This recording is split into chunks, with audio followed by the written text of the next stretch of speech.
The 100 Years' War on Palestine, A History of Settler Colonial Conquest and Resistance, 1917 to 2017. Book by Rashid Khalidi. Audiobook presented by the Learner's Library. Contents. Introduction. 1. The First Declaration of War, 1917 to 1939. 2. The Second Declaration of War, 1947 to 1948. 3. The Third Declaration of War, 1967. 4. The Fourth Declaration of War, 1982. 5. The Fifth Declaration of War, 1987 to 1995. 6. The Sixth Declaration of War, 2000 to 2014. Conclusion: A Century of War on the Palestinians. Introduction. For a few years during the early 1990s, I lived in Jerusalem for several months at a time, doing research in the private libraries of some of the city's oldest families, including my own. With my wife and children, I stayed in an apartment belonging to a Khalidi family waqf, or religious endowment, in the heart of the cramped, noisy old city. From the roof of this building, there was a view of two of the greatest masterpieces of early Islamic architecture. The shining golden dome of the Rock was just over 300 feet away on the Haram al-Sharif. Beyond it lay the smaller silver-gray cupola of the Al-Aqsa Mosque, with the Mount of Olives in the background. In other directions one could see the old city's churches and synagogues. Just down Bab al-Silsila Street was the main building of the Khalidi Library, which was founded in 1899 by my grandfather, Haj Raghib al-Khalidi, with a bequest from his mother, Khadija al-Khalidi. The library houses more than 1,200 manuscripts, mainly in Arabic, some in Persian and Ottoman Turkish, the oldest dating back to the early 11th century. Including some 2,000 19th-century Arabic books and miscellaneous family papers. The collection is one of the most extensive in all of Palestine that is still in the hands of its original owners. At the time of my stay, the main library structure, which dates from around the 13th century, was undergoing restoration, so the contents were being stored temporarily in large cardboard boxes in a Mamluk-era building connected to our apartment by a narrow stairway. I spent over a year among those boxes, going through dusty, worm-eaten books, documents, and letters belonging to generations of Khalidis, among them my great-great-great-uncle, Yusuf Dia al-Din Pasha al-Khalidi. Through his papers, I discovered a worldly man with a broad education acquired in Jerusalem, Malta, Istanbul, and Vienna, a man who was deeply interested in comparative religion, especially in Judaism, and who owned a number of books in European languages on this and other subjects.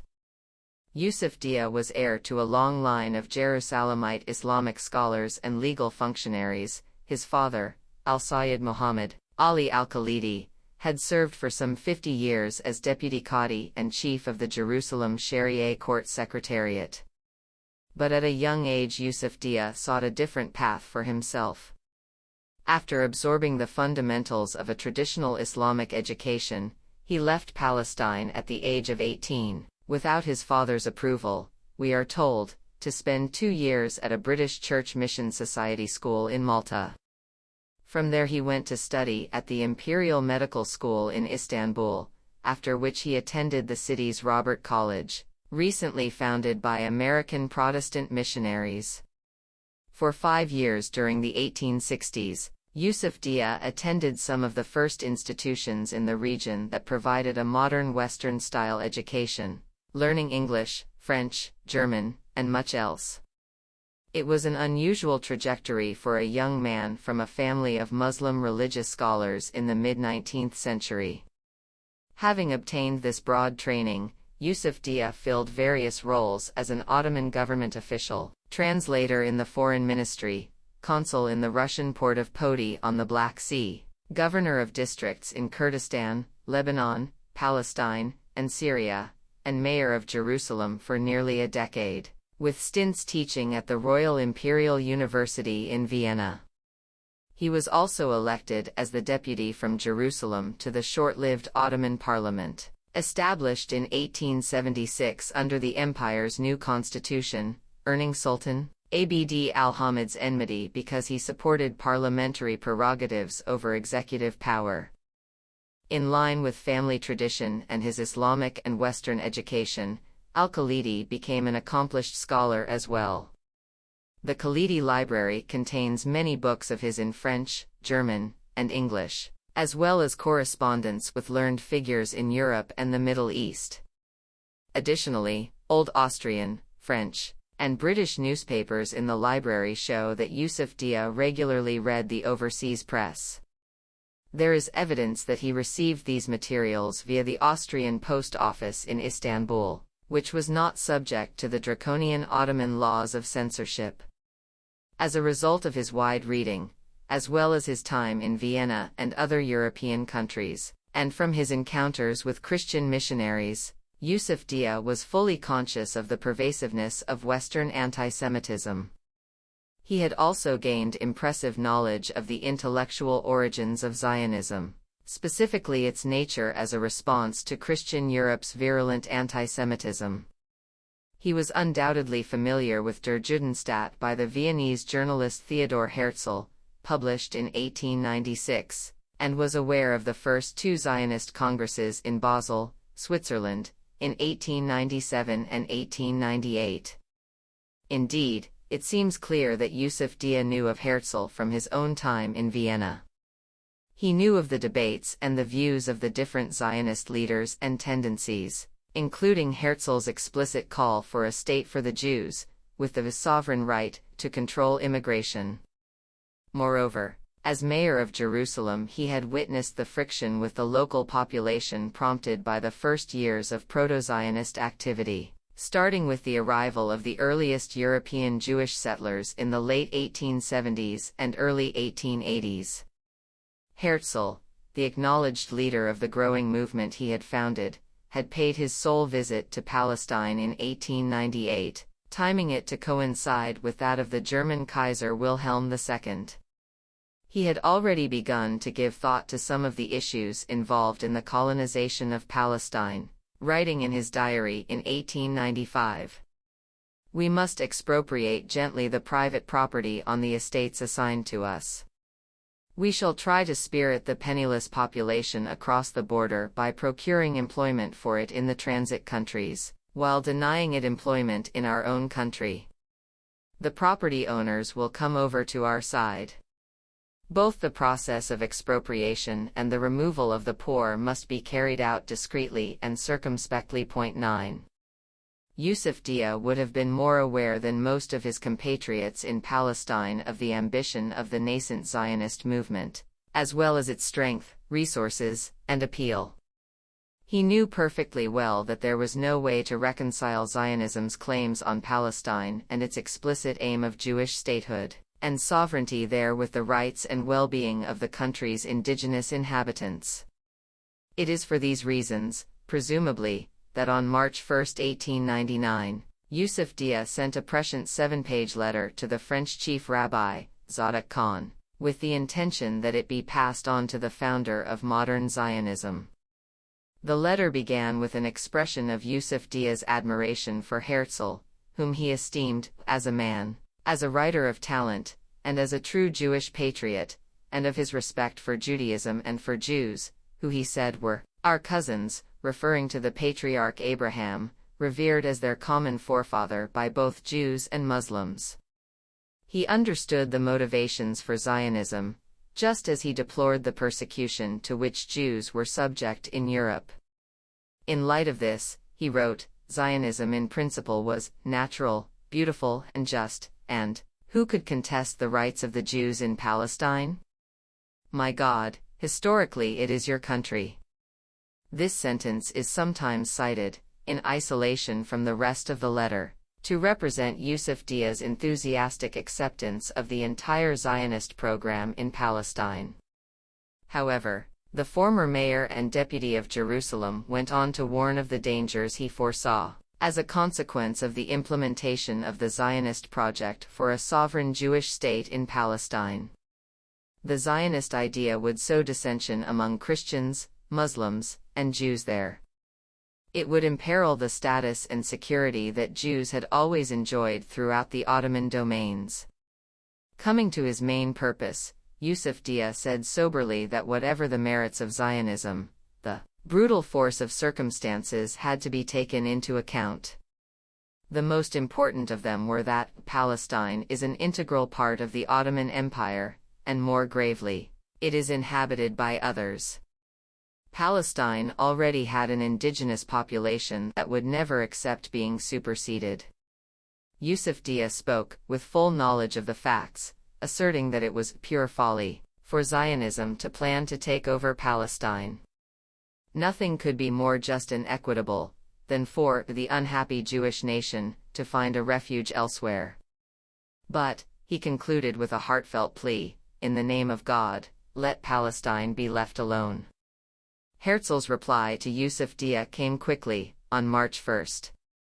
His letter was probably the first response by a founder of the Zionist movement to a cogent Palestinian objection to its embryonic plans for Palestine. In it, Herzl established what was to become a pattern of dismissing as insignificant the interests, and sometimes the very existence, of the indigenous population. The Zionist leader simply ignored the letter's basic thesis, that Palestine was already inhabited by a population that would not agree to be supplanted. Although Herzl had visited the country once, he, like most early European Zionists, had not much knowledge of or contact with its native inhabitants. He also failed to address Al-Khalidi's well-founded concerns about the danger the Zionist program would pose to the large, well-established Jewish communities all over the Middle East. Glossing over the fact that Zionism was ultimately meant to lead to Jewish domination of Palestine, Herzl employed a justification that has been a touchstone for colonialists at all times and in all places, and that would become a staple argument of the Zionist movement. Jewish immigration would benefit the indigenous people of Palestine. It is their well-being, their individual wealth, which we will increase by bringing in our own. Echoing the language he had used in Der Judenstaat, Herzl added, in allowing immigration to a number of Jews bringing their intelligence, their financial acumen and their means of enterprise to the country, no one can doubt that the well-being of the entire country would be the happy result. Most revealingly, the letter addresses a consideration that Yusuf Dia had not even raised. You see another difficulty, Excellency, in the existence of the non-Jewish population in Palestine. But who would think of sending them away? With his assurance in response to Al-Khalidi's unasked question, Herzl alludes to the desire recorded in his diary to spirit the country's poor population discreetly across the borders.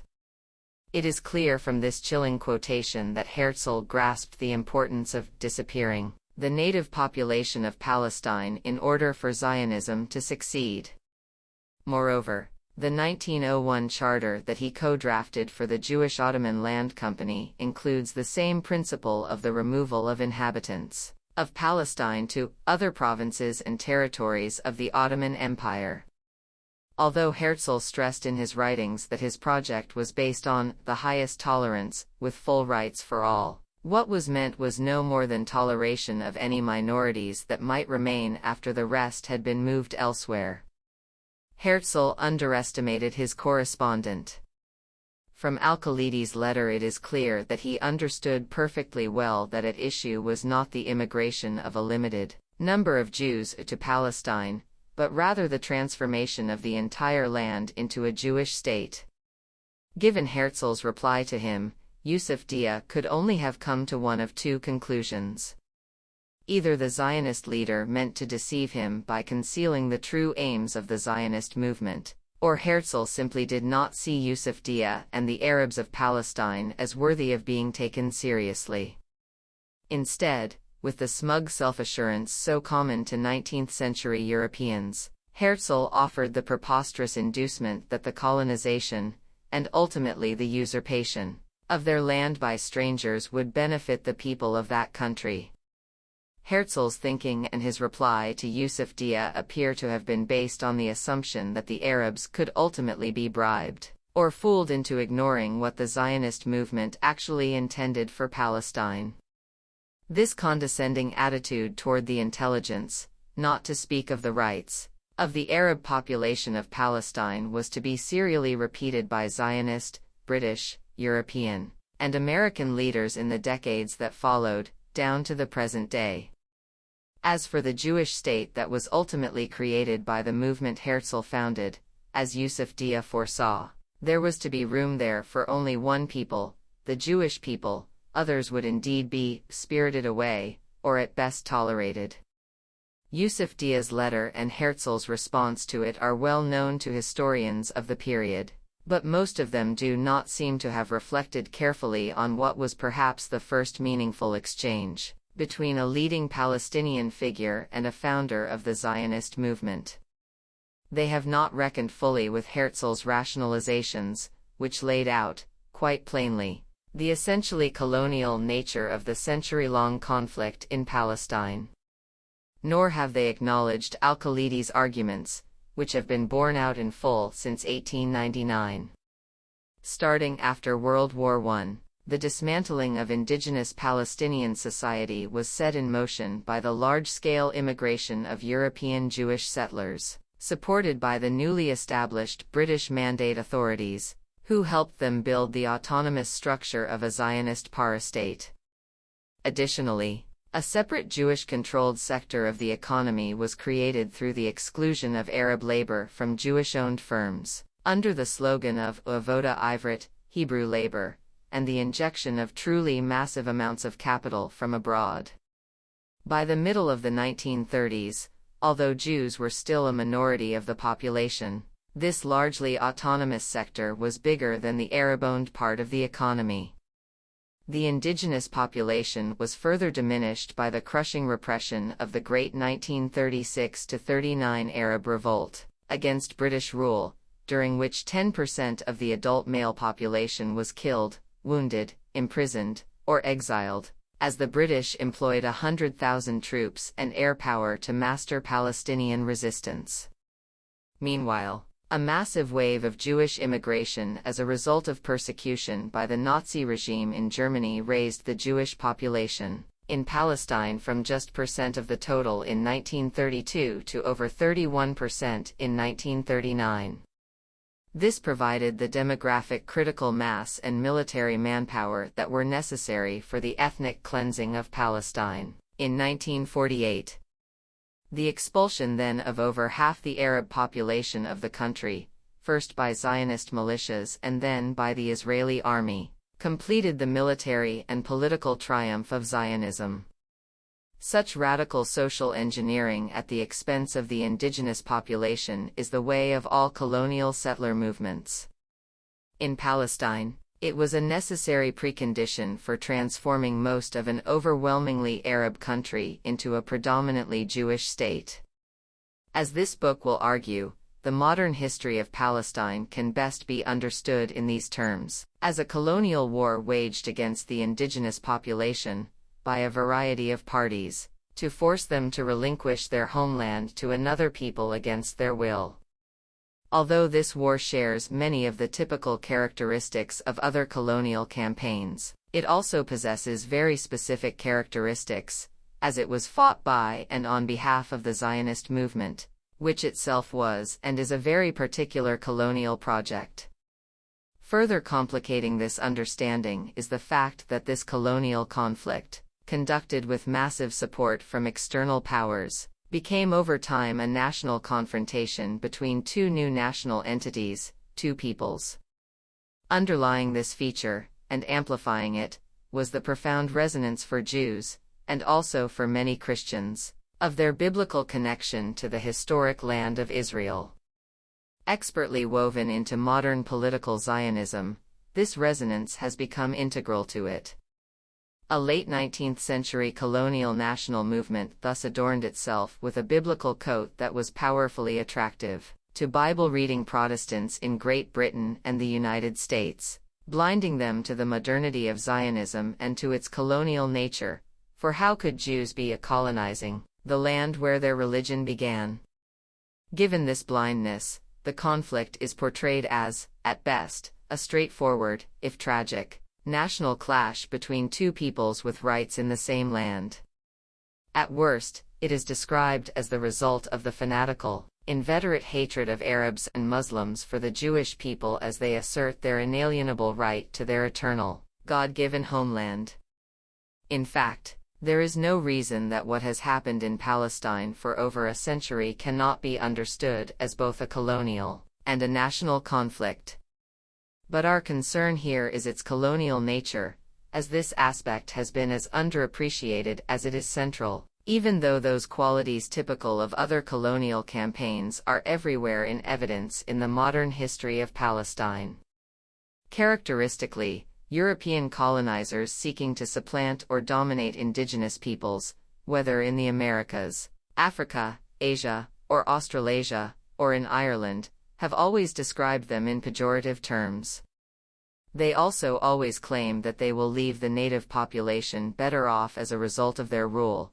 The civilizing and progressive nature of their colonial projects serves to justify whatever enormities are perpetrated against the indigenous people to fulfill their objectives.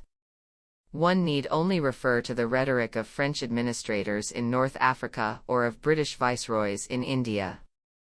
Of the British Raj, Lord Curzon said, "To feel that somewhere among these millions you have left a little justice or happiness or prosperity, a sense of manliness or moral dignity, a spring of patriotism, a dawn of intellectual enlightenment, or a stirring of duty, where it did not before exist, that is enough.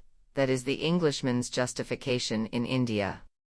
18. The words, "where it did not before exist," bear repeating.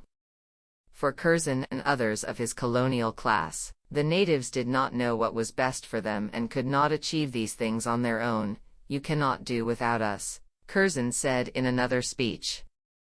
For over a century, the Palestinians have been depicted in precisely the same language by their colonizers as have been other indigenous peoples. The condescending rhetoric of Theodor Herzl and other Zionist leaders was no different from that of their European peers. The Jewish state, Herzl wrote, would form a part of a wall of defense for Europe in Asia, an outpost of civilization against barbarism. This was similar to the language used in the conquest of the North American frontier, which ended in the 19th century with the eradication or subjugation of the continent's entire native population. As in North America, the colonization of Palestine, like that of South Africa, Australia, Algeria, and parts of East Africa, was meant to yield a white European settler colony. The same tone toward the Palestinians that characterizes both Curzon's rhetoric and Herzl's letter is replicated in much discourse on Palestine in the United States, Europe, and Israel even today. In line with this colonial rationale, there is a vast body of literature dedicated to proving that before the advent of European Zionist colonization, Palestine was barren, empty, and backward. Historical Palestine has been the subject of innumerable disparaging tropes in Western popular culture, as well as academically worthless writing that purports to be scientific and scholarly, but that is riddled with historical errors, misrepresentations, and sometimes outright bigotry. At most, this literature asserts, the country was inhabited by a small population of rootless and nomadic Bedouin who had no fixed identity and no attachment to the land they were passing through, essentially as transients. The corollary of this contention is that it was only the labor and drive of the new Jewish immigrants that turned the country into the blooming garden it supposedly is today, and that only they had an identification with and love for the land, as well as a God-given right to it. This attitude is summed up in the slogan, "A land without a people for a people without a land," used by Christian supporters of a Jewish Palestine, as well as by early Zionists like Israel Zangwill. Palestine was terra nullius to people against their will. Although this war shares many of the typical characteristics of other colonial campaigns, it also possesses very specific characteristics, as it was fought by and on behalf of the Zionist movement, which itself was and is a very particular colonial project. Further complicating this understanding is the fact that this colonial conflict, conducted with massive support from external powers, became over time a national confrontation between two new national entities, two peoples. Underlying this feature, and amplifying it, was the profound resonance for Jews, and also for many Christians, of their biblical connection to the historic land of Israel. Expertly woven into modern political Zionism, this resonance has become integral to it.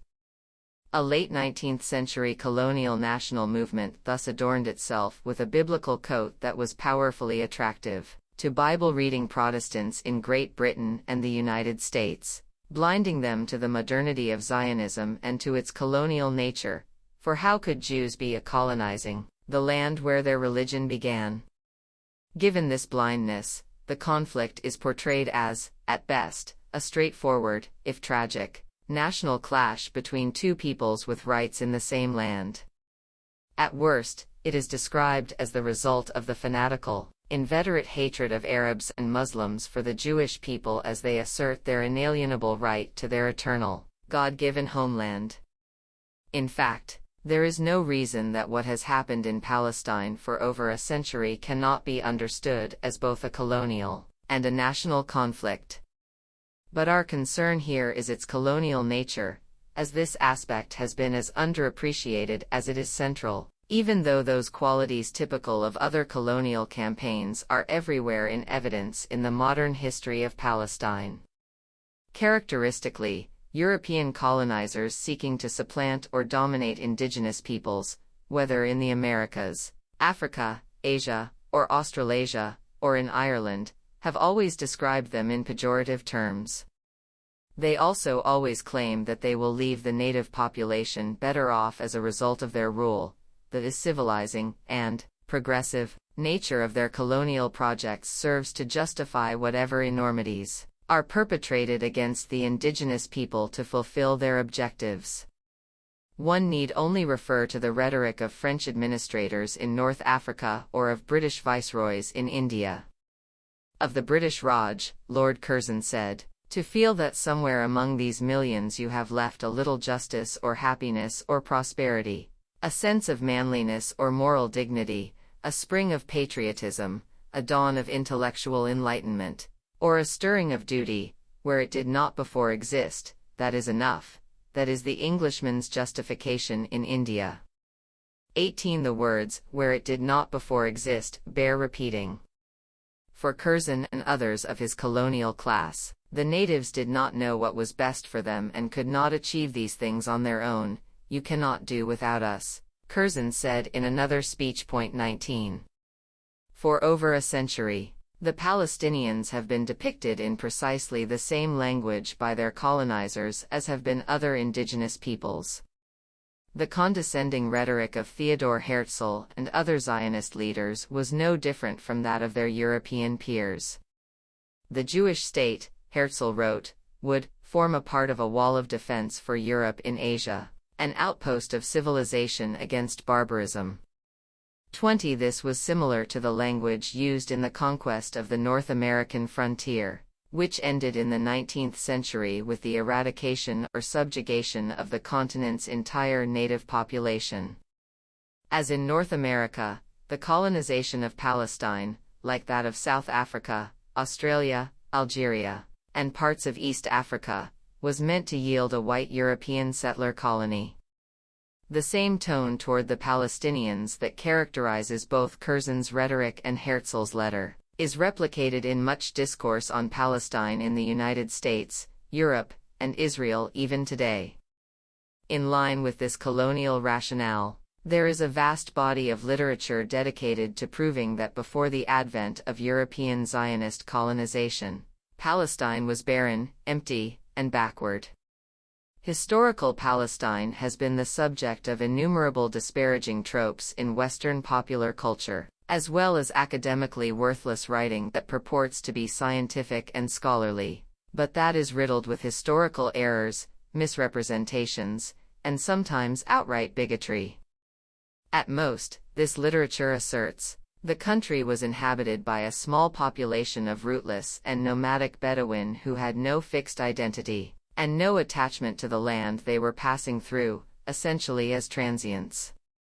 The corollary of this contention is that it was only the labor and drive of the new Jewish immigrants that turned the country into the blooming garden it supposedly is today, and that only they had an identification with and love for the land, as well as a God-given right to it.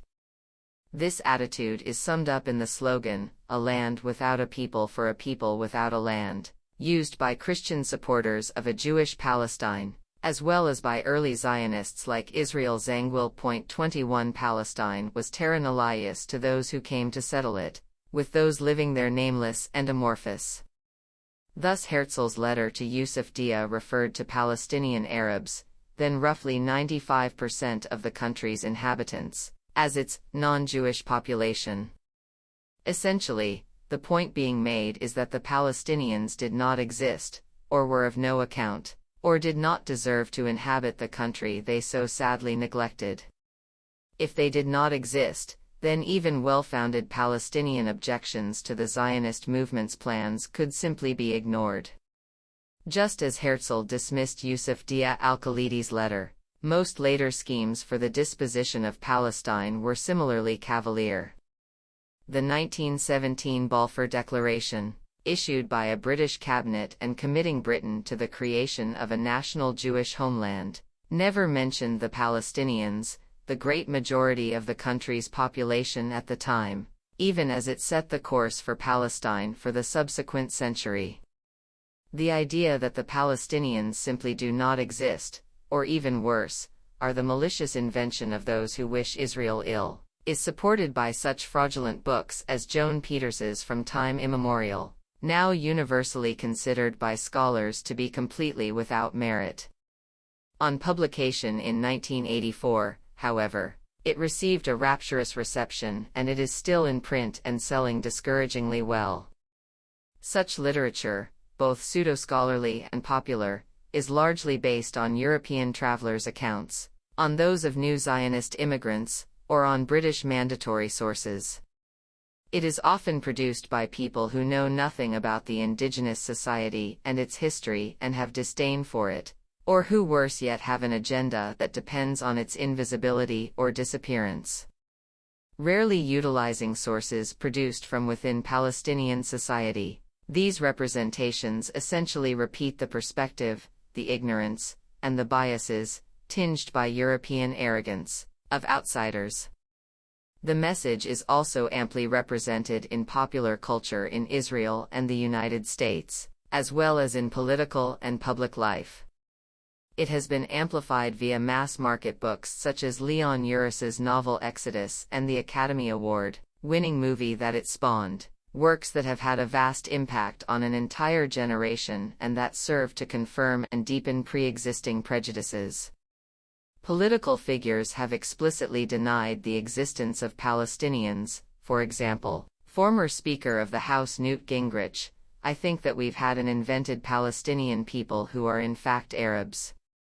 While returning from a trip to Palestine in March 2015, the governor of Arkansas, Mike Huckabee, said, "There's really no such thing as the Palestinians." To some degree, every U.S. administration since Harry Truman's has been staffed by people making policy on Palestine whose views indicate that they believe Palestinians, whether or not they exist, are lesser beings than Israelis. Significantly, many early apostles of Zionism had been proud to embrace the colonial nature of their project. The eminent revisionist Zionist leader Ze'ev Jabotinsky, godfather of the political trend that has dominated Israel since 1977, upheld by Prime Ministers Menachem Begin, Yitzhak Shamir, Ariel Sharon, Ehud Olmert, and Benjamin Netanyahu, was especially clear about this. Jabotinsky wrote in 1923, Every native population in the world resists colonists as long as it has the slightest hope of being able to rid itself of the danger of being colonized. That is what the Arabs in Palestine are doing, and what they will persist in doing as long as there remains a solitary spark of hope that they will be able to prevent the transformation of Palestine into the land of Israel.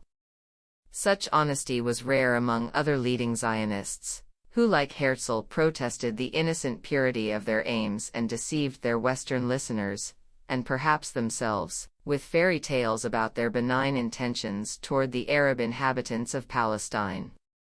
Jabotinsky and his followers were among the few who were frank enough to admit publicly and bluntly the harsh realities inevitably attendant on the implantation of a colonial settler society within an existing population.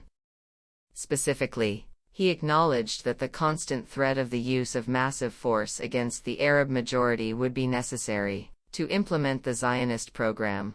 What he called an iron wall of bayonets was an imperative for its success. As Jabotinsky put it, Zionist colonization can proceed and develop only under the protection of a power that is independent of the native population, behind an iron wall, which the native population cannot breach. This was still the high age of colonialism, when such things being done to native societies by Westerners were normalized and described as a progress. The social and economic institutions founded by the early Zionists, which were central to the success of the Zionist project, were also unquestioningly understood by all and described as colonial. The most important of these institutions was the Jewish Colonization Association, in 1924 renamed the Palestine Jewish Colonization Association. This body was originally established by the German Jewish philanthropist Baron Maurice de Hirsch and later combined with a similar organization, founded by the British peer and financier Lord Edmund de Rothschild. The JCA provided the massive financial support that made possible extensive land purchases and the subsidies that enabled most of the early Zionist colonies in Palestine to survive and thrive before and during the Mandate period. Unremarkably, once colonialism took on a bad odor in the post-World War II era of decolonization, the colonial origins and practice of Zionism in Israel were whitewashed and conveniently forgotten in Israel and the West. In fact, Zionism, for 2 decades the coddled stepchild of British colonialism, rebranded itself as an anti-colonial movement. The occasion for this drastic makeover was a campaign of sabotage and terrorism launched against Great Britain, after it drastically limited its support of Jewish immigration with the 1939 White Paper on the eve of World War II. This falling out between erstwhile allies, to help them fight the Palestinians in the late 1930s, Britain had armed and trained the Jewish settlers it allowed to enter the country, encouraged the outlandish idea that the Zionist movement was itself anti-colonial. Encouraged the outlandish idea that the Zionist movement was itself anti-colonial. There was no escaping the fact that Zionism initially had clung tightly to the British Empire for support, and had only successfully implanted itself in Palestine thanks to the unceasing efforts of British imperialism. It could not be otherwise, for as Jabotinsky stressed, only the British had the means to wage the colonial war that was necessary to suppress Palestinian resistance to the takeover of their country. This war has continued since then, waged sometimes overtly and sometimes covertly, but invariably with the tacit or overt approval, and often the direct involvement, of the leading powers of the day and the sanction of the international bodies they dominated, the League of Nations and the United Nations. Today, the conflict that was engendered by this classic 19th-century European colonial venture in a non-European land, supported from 1917 onward by the greatest Western imperial power of its age, is rarely described in such unvarnished terms. Indeed, those who analyze not only Israeli settlement efforts in Jerusalem, the West Bank, and the occupied Syrian Golan Heights, but the entire Zionist enterprise from the perspective of its colonial settler origins and nature are often vilified. Many cannot accept the contradiction inherent in the idea that although Zionism undoubtedly succeeded in creating a thriving national entity in Israel, its roots are as a colonial settler project, as are those of other modern countries, the United States, Canada, Australia, and New Zealand. Nor can they accept that it would not have succeeded but for the support of the great imperial powers, Britain, and later the United States. Zionism, therefore, could be and was both a national and a colonial settler movement at one and the same time. Rather than write a comprehensive survey of Palestinian history, I have chosen to focus on 6 turning points in the struggle over Palestine. These 6 events, from the 1917 issuance of the Balfour Declaration, which decided the fate of Palestine, to Israel's siege of the Gaza Strip and its intermittent wars on Gaza's population in the early 2000s, highlight the colonial nature of the 100 Years' War on Palestine, and also the indispensable role of external powers in waging it. I have told this story partly through the experiences of Palestinians who lived through the war, many of them members of my family who were present at some of the episodes described. I have included my own recollections of events that I witnessed, as well as materials belonging to my own and other families, and a variety of first-person narratives. My purpose throughout has been to show that this conflict must be seen quite differently from most of the prevailing views of it. I have written several books and numerous articles on different aspects of Palestinian history in a purely academic vein. The underpinning of this book, too, is research-based and academic, but it also has a first-person dimension that is usually excluded from scholarly history. Although members of my family have been involved in events in Palestine for years, as have I, as a witness or a participant, our experiences are not unique, in spite of the advantages we enjoyed because of our class and status. One could draw on many such accounts, although much history from below and from other sectors of Palestinian society remains to be related. Nevertheless, in spite of the tensions inherent in this chosen approach, I believe it helps illuminate a perspective that is missing from the way in which the story of Palestine has been told in most of the literature. I should add that this book does not correspond to a lachrymose conception of the past 100 years of Palestinian history, to reprise the great historian Salo Baron's brilliant critique of a 19th-century trend in Jewish historical writing. Palestinians have been accused by those who sympathize with their oppressors of wallowing in their own victimization. It is a fact, however, that like all indigenous peoples confronting colonial wars, the Palestinians faced odds that were daunting and sometimes impossible. It is also true that they have suffered repeated defeats and have often been divided and badly led.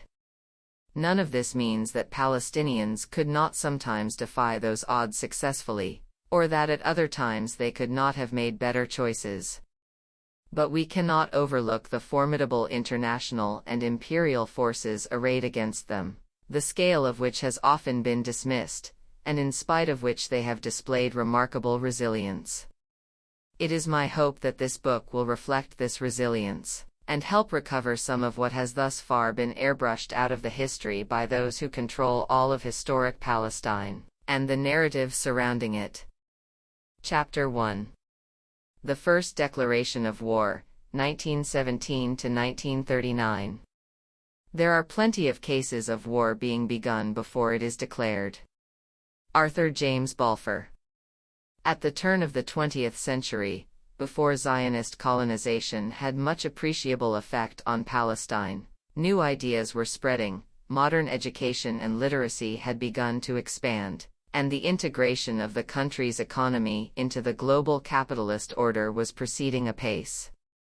Production for export of crops like wheat and citrus fruit, capital investment in agriculture, and the introduction of cash crops and wage labor, notable in the rapid spread of orange groves, were changing the face of large sections of the countryside. This evolution went hand in hand with the accumulation of private land ownership by fewer people. Large tracts were coming under the control of absentee landlords, many of whom lived in Beirut or Damascus, at the expense of peasant smallholders. Sanitation, health, and rates of live births were all slowly improving, death rates were in decline, and the population was in consequence increasing more quickly. The telegraph, the steamship, the railway, gaslight, electricity, and modern roads were gradually transforming cities, towns, and even some rural villages. At the same time, travel within the region and beyond was faster, cheaper, safer, and more convenient. In the 1860s, Yusuf Dia al-Khalidi had to go all the way to Malta and Istanbul to acquire an education along Western lines. By 1914, such an education could be had in a variety of state, private, and missionary schools and colleges in Palestine, Beirut, Cairo, and Damascus. Modern pedagogy was often introduced by foreign missionary schools, Catholic, Protestant, and Orthodox, as well as by the Jewish schools of the Alliance Israelite Universelle. Partly out of fear that foreign missionaries in league with their great power patrons would come to dominate the instruction of the younger generation, the Ottoman authorities established a growing network of state schools, which eventually served more students in Palestine than did foreign schools. Although universal access to education and widespread literacy were still far in the future, the changes leading up to World War I offered new horizons and novel ideas to more and more people. The Arab population benefited from these developments. Socially, Palestine was still heavily rural with a predominantly patriarchal, hierarchical nature, as it largely remained until 1948. It was dominated by narrow urban elites drawn from a few families like my own, who clung to their positions and privileges even as they adapted to new conditions, with younger family members acquiring modern educations and learning foreign languages to maintain their standing and their advantages. These elites controlled the politics of Palestine, although the growth of new professions, trades, and classes meant that in the 1900s there were more avenues of advancement and upward mobility. In the rapidly growing coastal cities of Jaffa and Haifa in particular, change was more visible than in the more conservative inland towns such as Jerusalem, Nablus, and Hebron, as the former witnessed the appearance of a nascent commercial bourgeoisie and an embryonic urban working class. At the same time, the sense of identity of large parts of the population was also evolving and shifting. My grandfather's generation would have identified, and would have been identified, in terms of family, religious affiliation, and city or village of origin. They would have cherished their descent from revered ancestors, they would have been proud speakers of Arabic, the language of the Quran, and heirs to Arab culture. They might have felt loyalty to the Ottoman dynasty and state, an allegiance rooted in custom as well as a sense of the Ottoman state as a bulwark defending the lands of the earliest and greatest Muslim empires, lands coveted by Christendom since the Crusades, lands in which the holy cities of Mecca, Medina, and Jerusalem were located.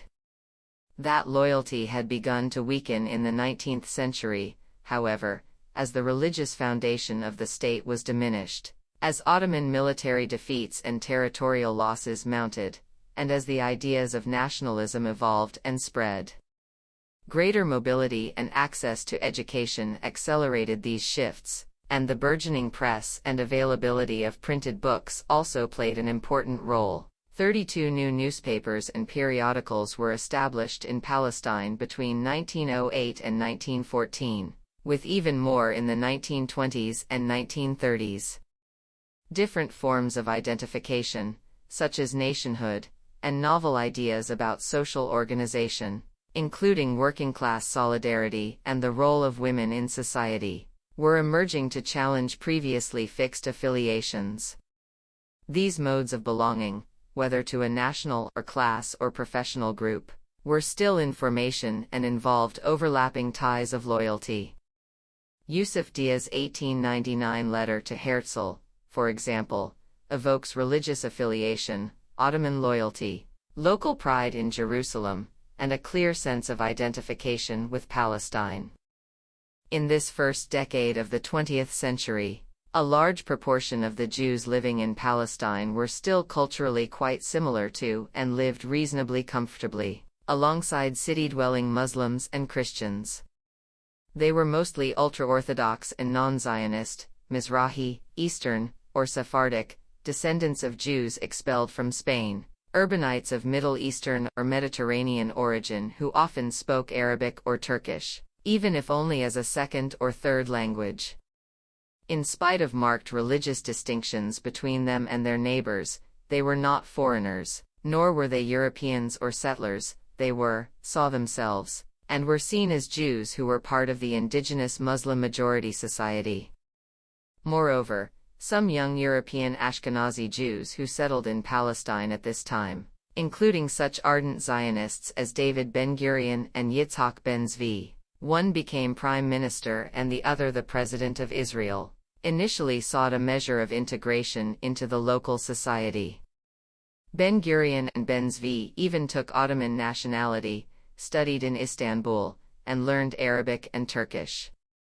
The much more rapid pace of transformation in the advanced countries of Western Europe and North America compared to the rest of the world during the modern industrial era led many outside observers, including some eminent scholars, to mistakenly claim that Middle Eastern societies, including Palestine, were stagnant and unchanging, or even in decline. We now know from many indices that this was by no means the case. A growing body of solidly grounded historical work based on Ottoman, Palestinian, Israeli, and Western sources completely refutes these false notions. However, recent scholarship on Palestine in the years before 1948 goes much further than just dealing with the misconceptions and distortions at the heart of such thinking. Whatever it may have looked like to uninformed outsiders, it is clear that by the first part of the 20th century there existed in Palestine under Ottoman rule a vibrant Arab society, undergoing a series of rapid and accelerating transitions, much like several other Middle Eastern societies around it. Major external shocks have powerful effects on societies, especially on their sense of self. The Ottoman Empire grew increasingly fragile in the early 20th century, with major territorial losses in the Balkans, Libya, and elsewhere. A long series of wrenching wars and upheavals stretching for nearly a decade started with the Libyan War in 1911–12, followed by the Balkan Wars of 1912–13, and then the extraordinary dislocations of World War I, which led to the empire's disappearance. The 4 years of that war brought severe shortages, penury, starvation, disease, the requisitioning of draft animals, and the conscription of most working-age men, who were sent to the front. Greater Syria, which included Palestine and present-day Jordan, Syria, and Lebanon, is estimated to have suffered 500,000 deaths between 1915 and 1918 due to famine alone, which was exacerbated by a plague of locusts. Hunger and general hardship were only one cause of the dire state of the population. Focused as most observers were on the appalling casualties on the Western Front, few realized that the Ottoman Empire overall was dealt the heaviest wartime losses of any major combatant power, with over 3 million dead, 15% of the total population.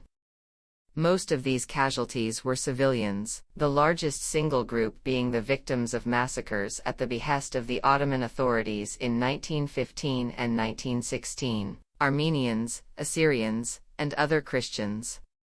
Additionally, of the 2.8 million Ottoman soldiers originally mobilized, as many as 750,000 may have died during the war. Arab casualties were correspondingly high, since the army units recruited in Iraq and Greater Syria were heavily represented on bloody battlegrounds, such as the Ottoman Eastern Front against Russia, as well as in Gallipoli, Sinai, Palestine, and Iraq. The demographer Justin McCarthy estimated that after growing by about 1% annually until 1914, Palestine's population declined by 6% during the war. The turmoil of the period did not spare even well-off families, such as my own. When my father, Ismail, was born in 1915, 4 of his adult brothers, Noam, Hassan, Hussein, and Ahmad, had been conscripted for service in the Ottoman army. 2 of them sustained wounds in the fighting, but all were fortunate to survive. My aunt Anbara Salam al-Khalidi remembered harrowing images of starvation and deprivation in the streets of Beirut, where she lived as a young woman. Hussein al-Khalidi, my uncle, who served as a medical officer during the war, recalled similar heartbreaking scenes in Jerusalem, where he saw the bodies of dozens of people who had starved to death lying in the streets. The wartime exactions of the Ottoman authorities included the hanging, on charges of treason, of my aunt's fiancé, Abd al-Ghani al-Uraisi, alongside many other Arab nationalist patriots. In 1917 my grandfather Haj Raghib al-Khalidi, and my grandmother Amina, known to all as Hassan, together with the other residents of the Jaffa area, received an evacuation order from the Ottoman authorities. To escape the encroaching dangers of war, they left their home at Tal al-Rish near Jaffa. My grandfather's work as a judge had brought them there from Jerusalem many years earlier, with their 4 youngest children, my father among them. For several months the family sought refuge in the hill village of Deir Ghassaneh, east of Jaffa, with members of the Barghouti clan, with whom they had long-standing connections. The village was far enough from the sea to be out of the range of Allied naval guns, and away from the heavy fighting along the coast as the British armies under General Sir Edmund Allenby advanced northward. From the spring of 1917 through the late fall, the southern parts of the country were the scene of a grinding series of battles between British and Ottoman forces, the latter backed by German and Austrian troops. The fighting involved trench warfare, air raids, and intensive land and naval artillery bombardments.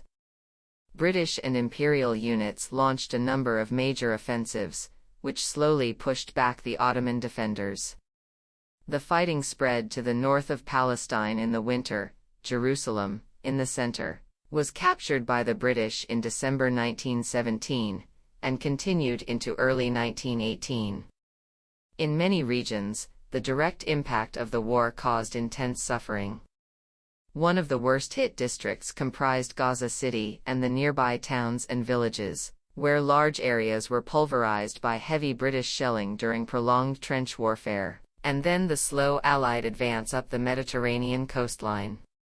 Soon after Jaffa fell to the British in November 1917, my grandfather's family returned to their Tal al-Rish home. Another aunt, Fatima al-Khalidi Salam, then an 8-year-old, recalled her father addressing the British troops. "Welcome, welcome," he said in his undoubtedly imperfect English. Hassan, who heard this as "Ya welcome, woe to you," in Arabic, feared that he had endangered the family by taunting the alien soldiers. Whether Haj Raghib al-Khalidi welcomed or lamented the arrival of the British, 2 of his sons were still fighting on the other side, and 2 were being held as POWs, which placed the family in a perilous position. 2 uncles remained with the Ottoman army, which resisted the British in northern Palestine and Syria, until late 1918. They were among the thousands of men still absent from their homes at war's end. Some had emigrated to the Americas to escape conscription, while many, the writer Arif Shahada, later known as Arif al-Arif, among them, were being held in Allied prisoner of war camps. Others were in the hills, dodging the draft, like Najib Nasser, editor of the outspokenly anti-Zionist Haifa newspaper Al-Carmel. Meanwhile, there were Arab soldiers who had deserted the Ottoman army and crossed the lines, or who were serving in the forces of the Arab revolt led by Sharif Hussein and allied with Britain. Still others, such as Isa al-Isa, the editor of Palestine, who had been exiled by the Ottoman authorities for his fierce independence with its strong echoes of Arab nationalism, were forced from the relatively cosmopolitan confines of Jaffa to various small towns in the heart of rural Anatolia. All of these profound material shocks heightened the impact of the wrenching post-war political changes, which obliged people to rethink long-standing senses of identity. By the end of the fighting, people in Palestine and in much of the Arab world found themselves under occupation by European armies. After 400 years, they were confronted by the disconcerting prospect of alien rule and the swift disappearance of Ottoman control, which had been the only system of government known for over 20 generations. It was in the midst of this great trauma, as one era ended and another began, against a grim background of suffering, loss, and deprivation, that Palestinians learned, in a fragmentary fashion, of the Balfour Declaration. The momentous statement made just over a century ago on behalf of Britain's cabinet on November 2, 1917, by the Secretary of State for Foreign Affairs, Arthur James Balfour, what has come to be known as the Balfour Declaration, comprised a single sentence. His Majesty's government view with favor the establishment in Palestine of a national home for the Jewish people, and will use their best endeavors to facilitate the achievement of this object, it being clearly understood that nothing shall be done which may prejudice the civil and religious rights of existing non-Jewish communities in Palestine, or the rights and political status enjoyed by Jews in any other country. If before World War I many prescient Palestinians had begun to regard the Zionist movement as a threat, the Balfour Declaration introduced a new and fearsome element.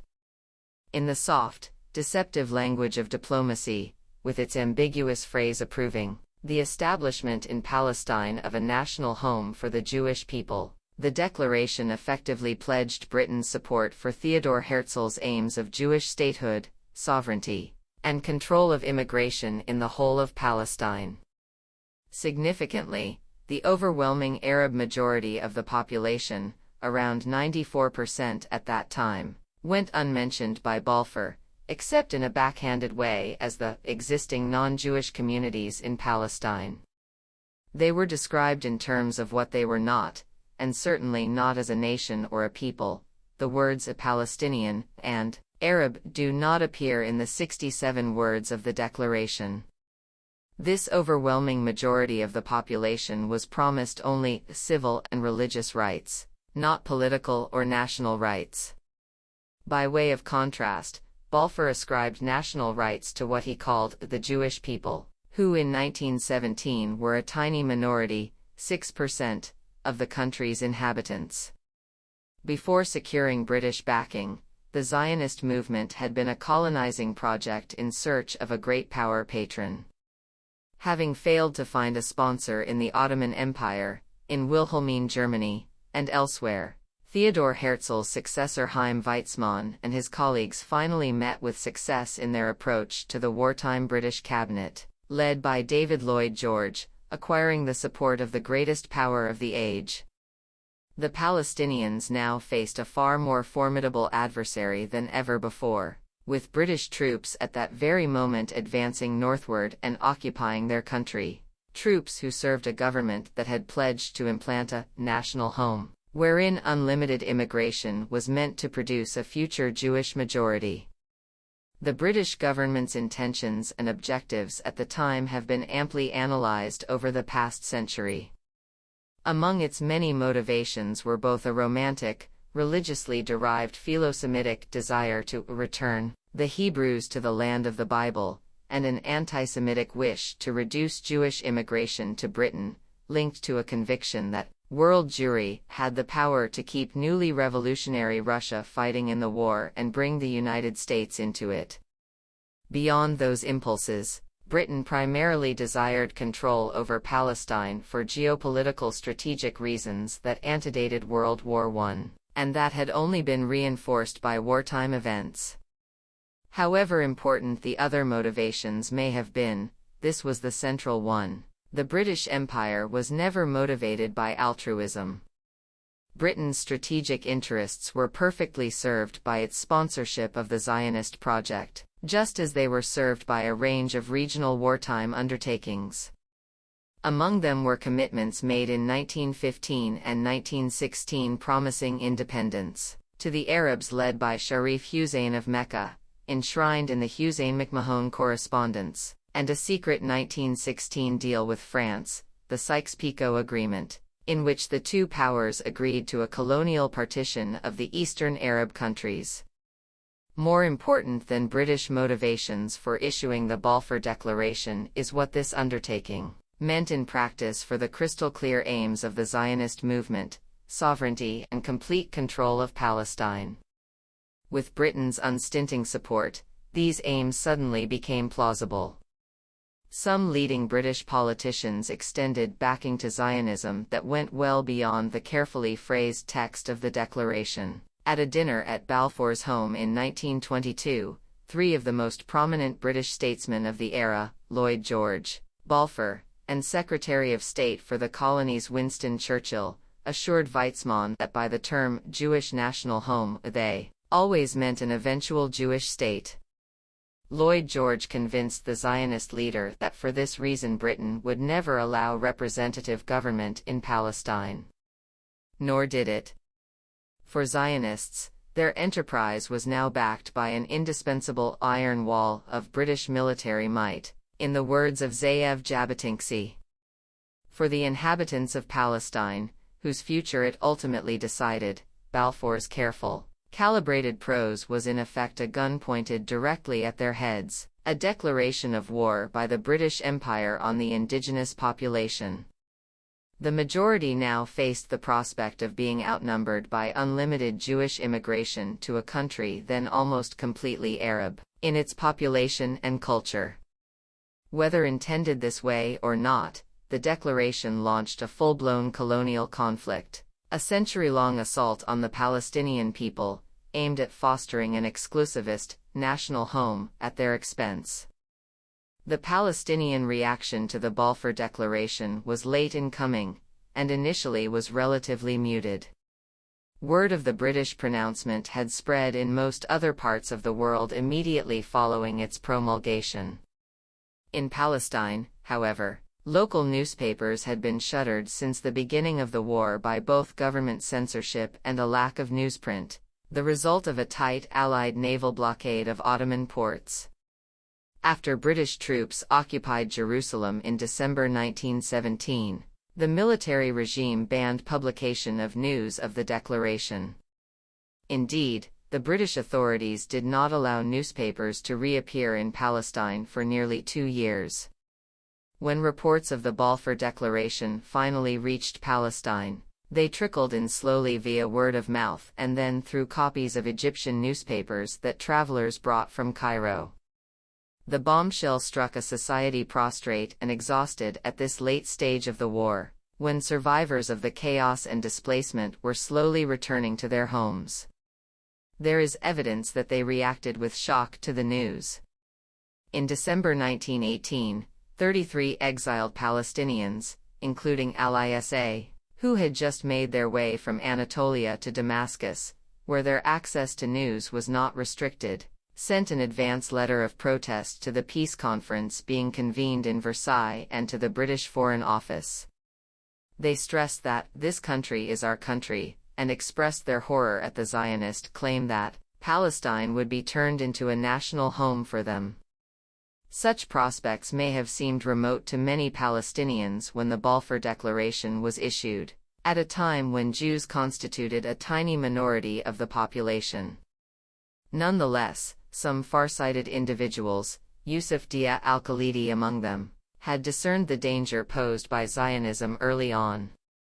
In 1914, Al-Isa wrote, in an astute editorial in Palestine, of "a nation threatened with disappearance by the Zionist tide in this Palestinian land, a nation which is threatened in its very being with expulsion from its homeland."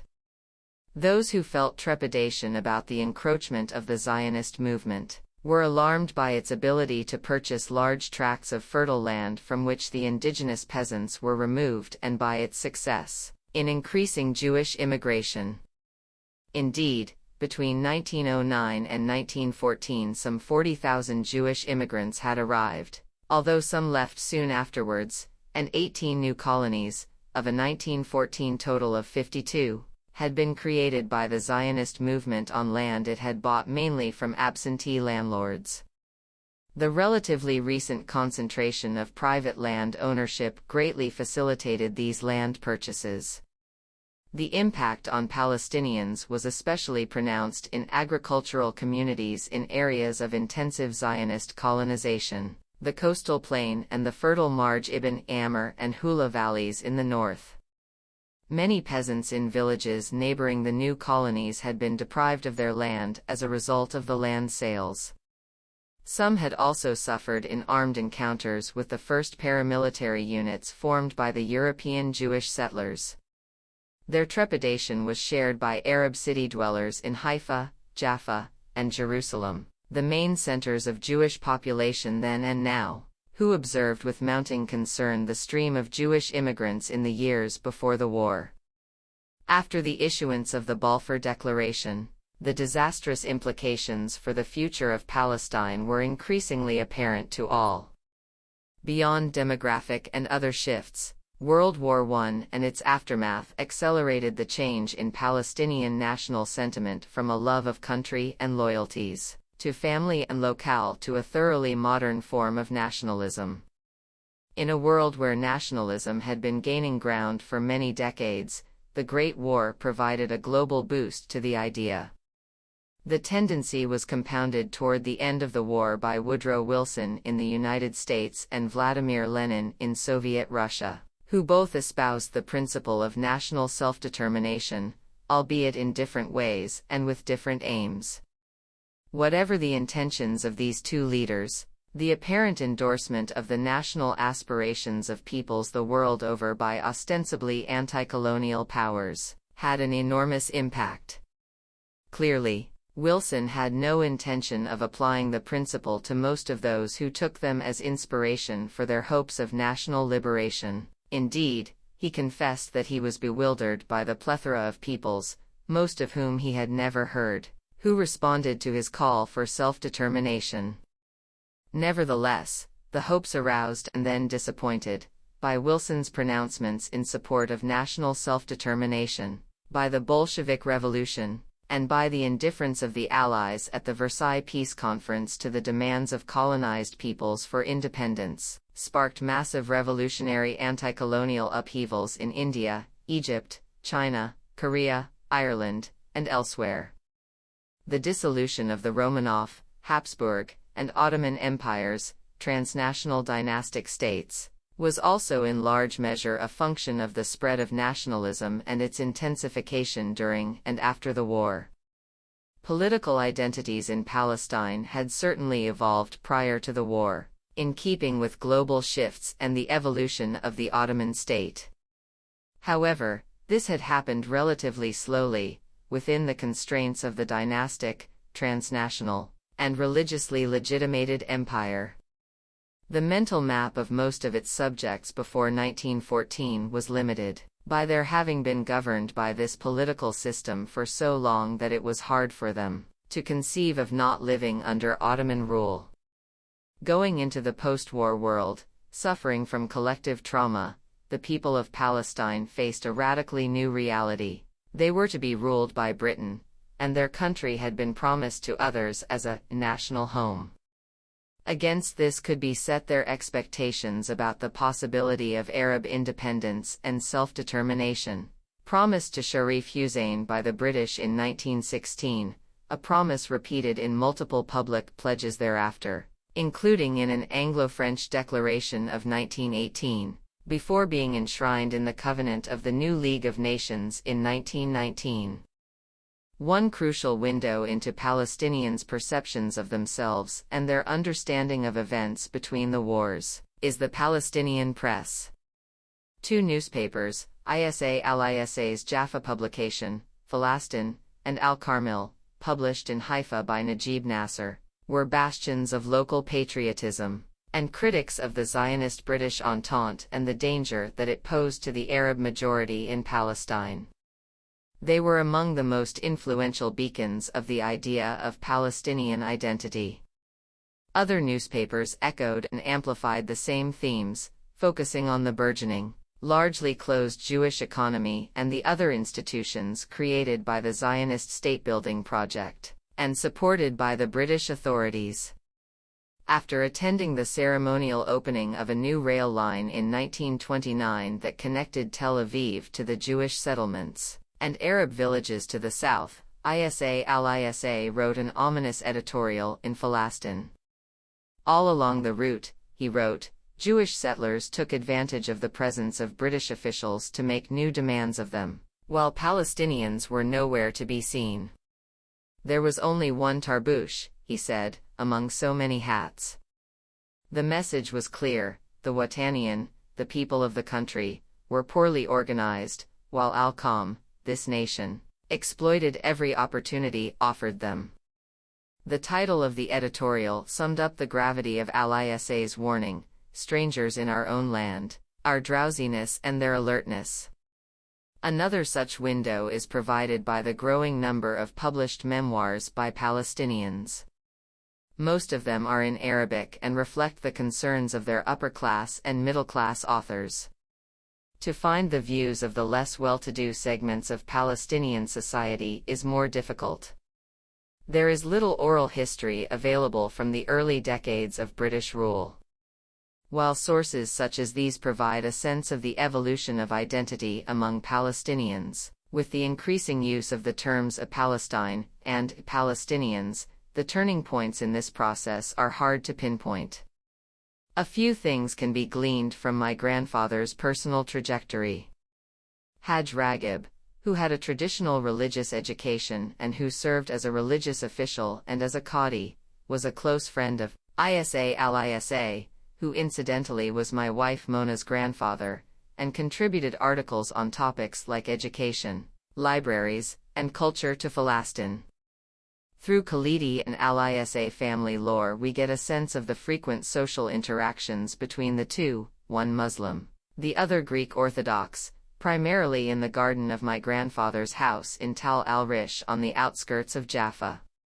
In one story, the two men put up with the interminable visit of a boring, conservative local sheikh before returning, after he leaves, to the more convivial pleasure of private drinking.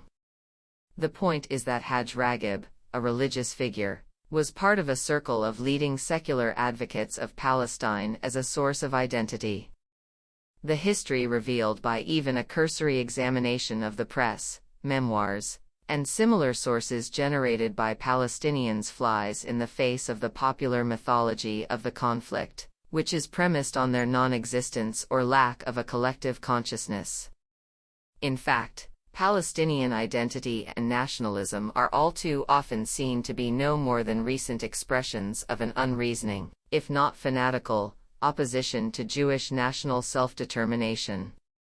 But Palestinian identity, much like Zionism, emerged in response to many stimuli, and at almost exactly the same time as did modern political Zionism. The threat of Zionism was only one of these stimuli, just as anti-Semitism was only one of the factors fueling Zionism.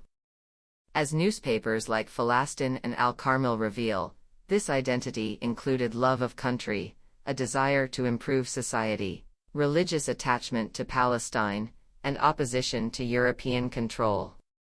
After the war, the focus on Palestine as a central locus of identity drew strength from widespread frustration at the blocking of Arab aspirations in Syria and elsewhere as the Middle East became suffocatingly dominated by the European colonial powers. This identity is thus comparable to the other Arab nation-state identities that emerged around the same time in Syria, Lebanon, and Iraq.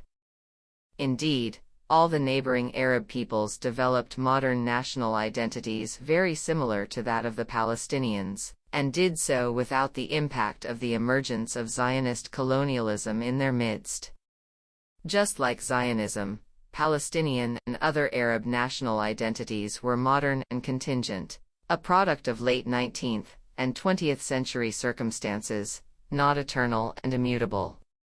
The denial of an authentic, independent Palestinian identity is of a piece with Herzl's colonialist views on the alleged benefits of Zionism to the indigenous population, and constitutes a crucial element in the erasure of their national rights and peoplehood by the Balfour Declaration and its sequels. As soon as they were able to do so in the wake of World War I, Palestinians began to organize politically in opposition both to British rule and to the imposition of the Zionist movement as a privileged interlocutor of the British. Palestinians' efforts included petitions to the British, to the Paris Peace Conference, and to the newly formed League of Nations. Their most notable effort was a series of 7 Palestine Arab Congresses planned by a countrywide network of Muslim Christian societies, and held from 1919 until 1928. These congresses put forward a consistent series of demands focused on independence for Arab Palestine, rejection of the Balfour Declaration, support for majority rule, and ending unlimited Jewish immigration and land purchases. The Congresses established an Arab executive that met repeatedly with British officials in Jerusalem and in London, albeit to little avail. It was a dialogue of the deaf. The British refused to recognize the representative authority of the Congresses or its leaders, and insisted on Arab acceptance of the Balfour Declaration and the terms of the mandate that had succeeded it, the antithesis of every substantive Arab demand, as a precondition for discussion. The Palestinian leadership pursued this fruitless legalistic approach for over a decade and a half. In contrast to these elite-led initiatives, popular dissatisfaction with British support for Zionist aspirations exploded into demonstrations, strikes, and riots, with violence flaring notably in 1920, 1921, and 1929. Each episode more intense than the previous one.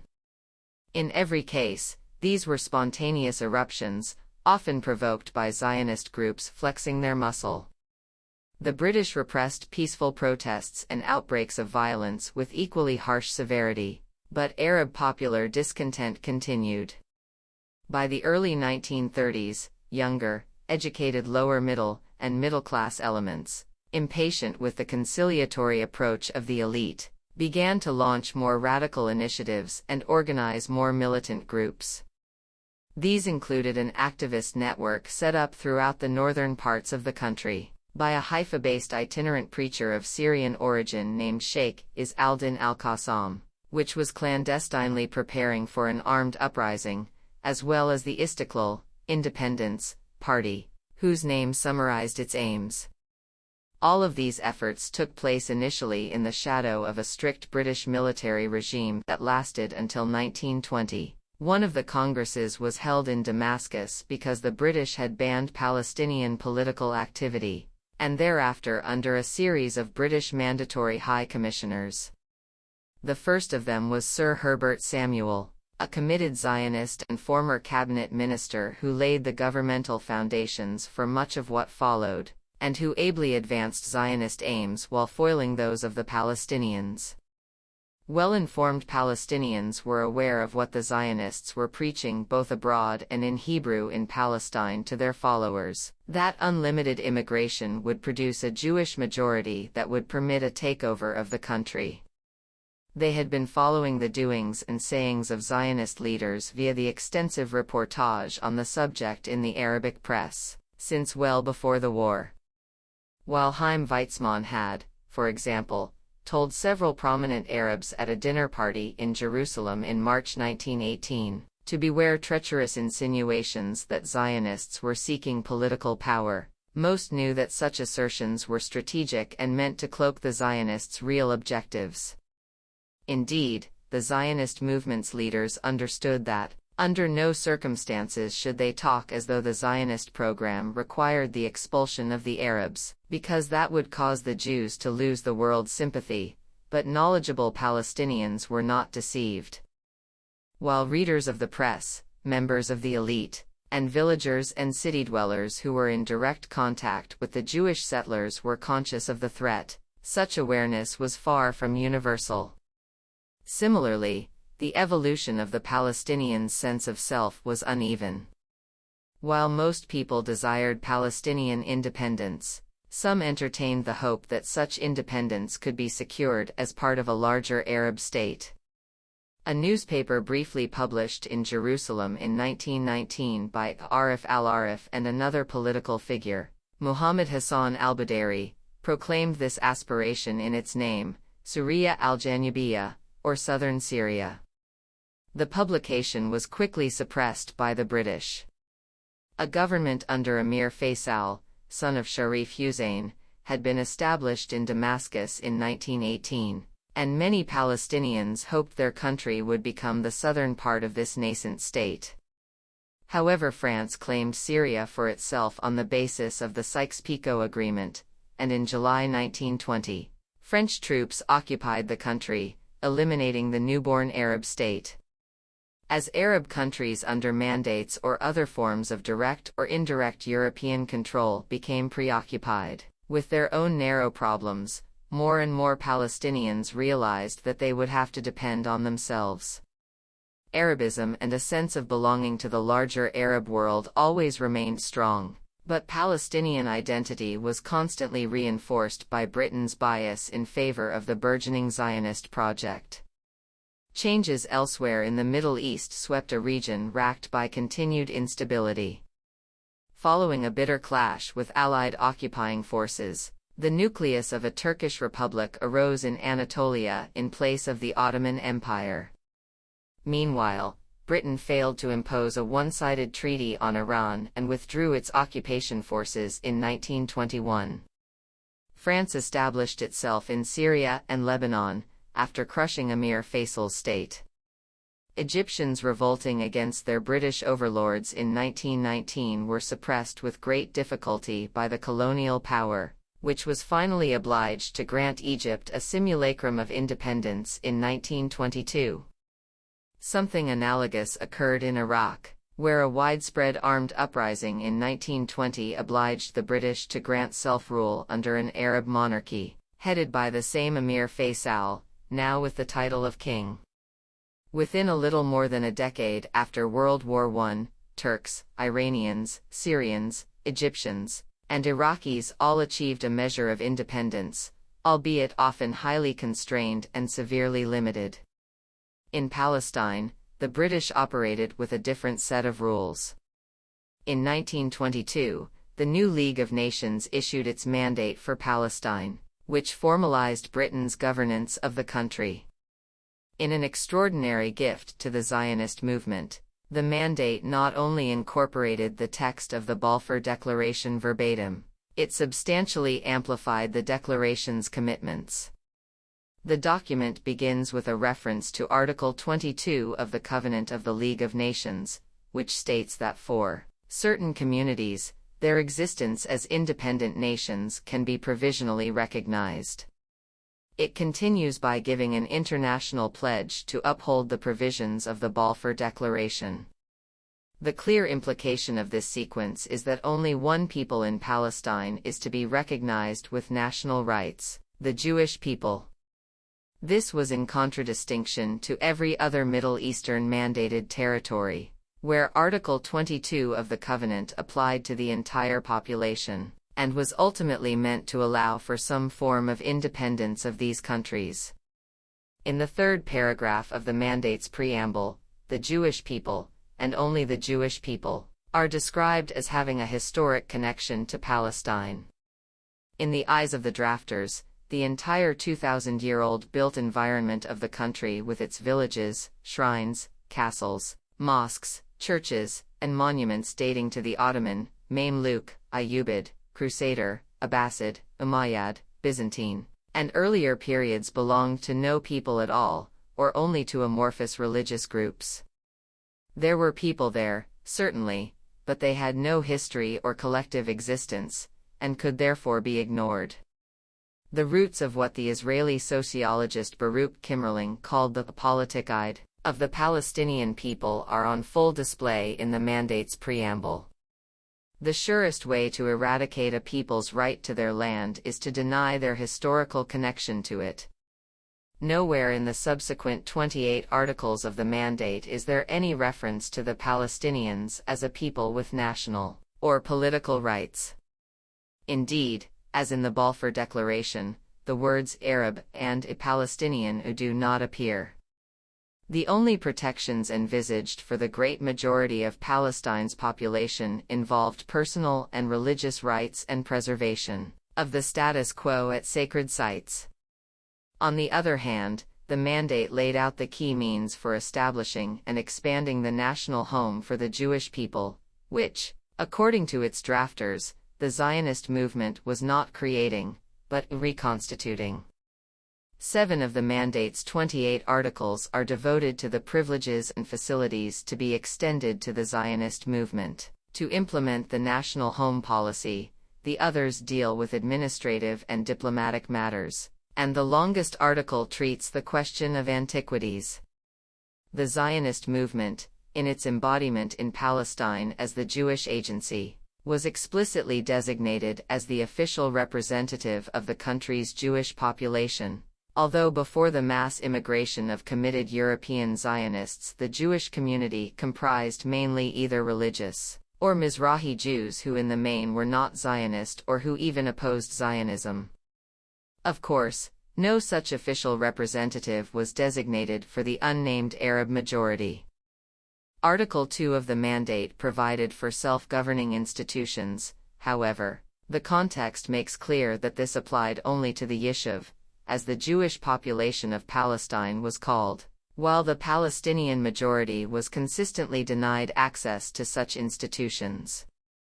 Any later concessions offered on matters of representation, such as a British proposal for an Arab agency, were conditional on equal representation for the tiny minority and the large majority, and on Palestinian acceptance of the terms of the mandate, which explicitly nullified their existence.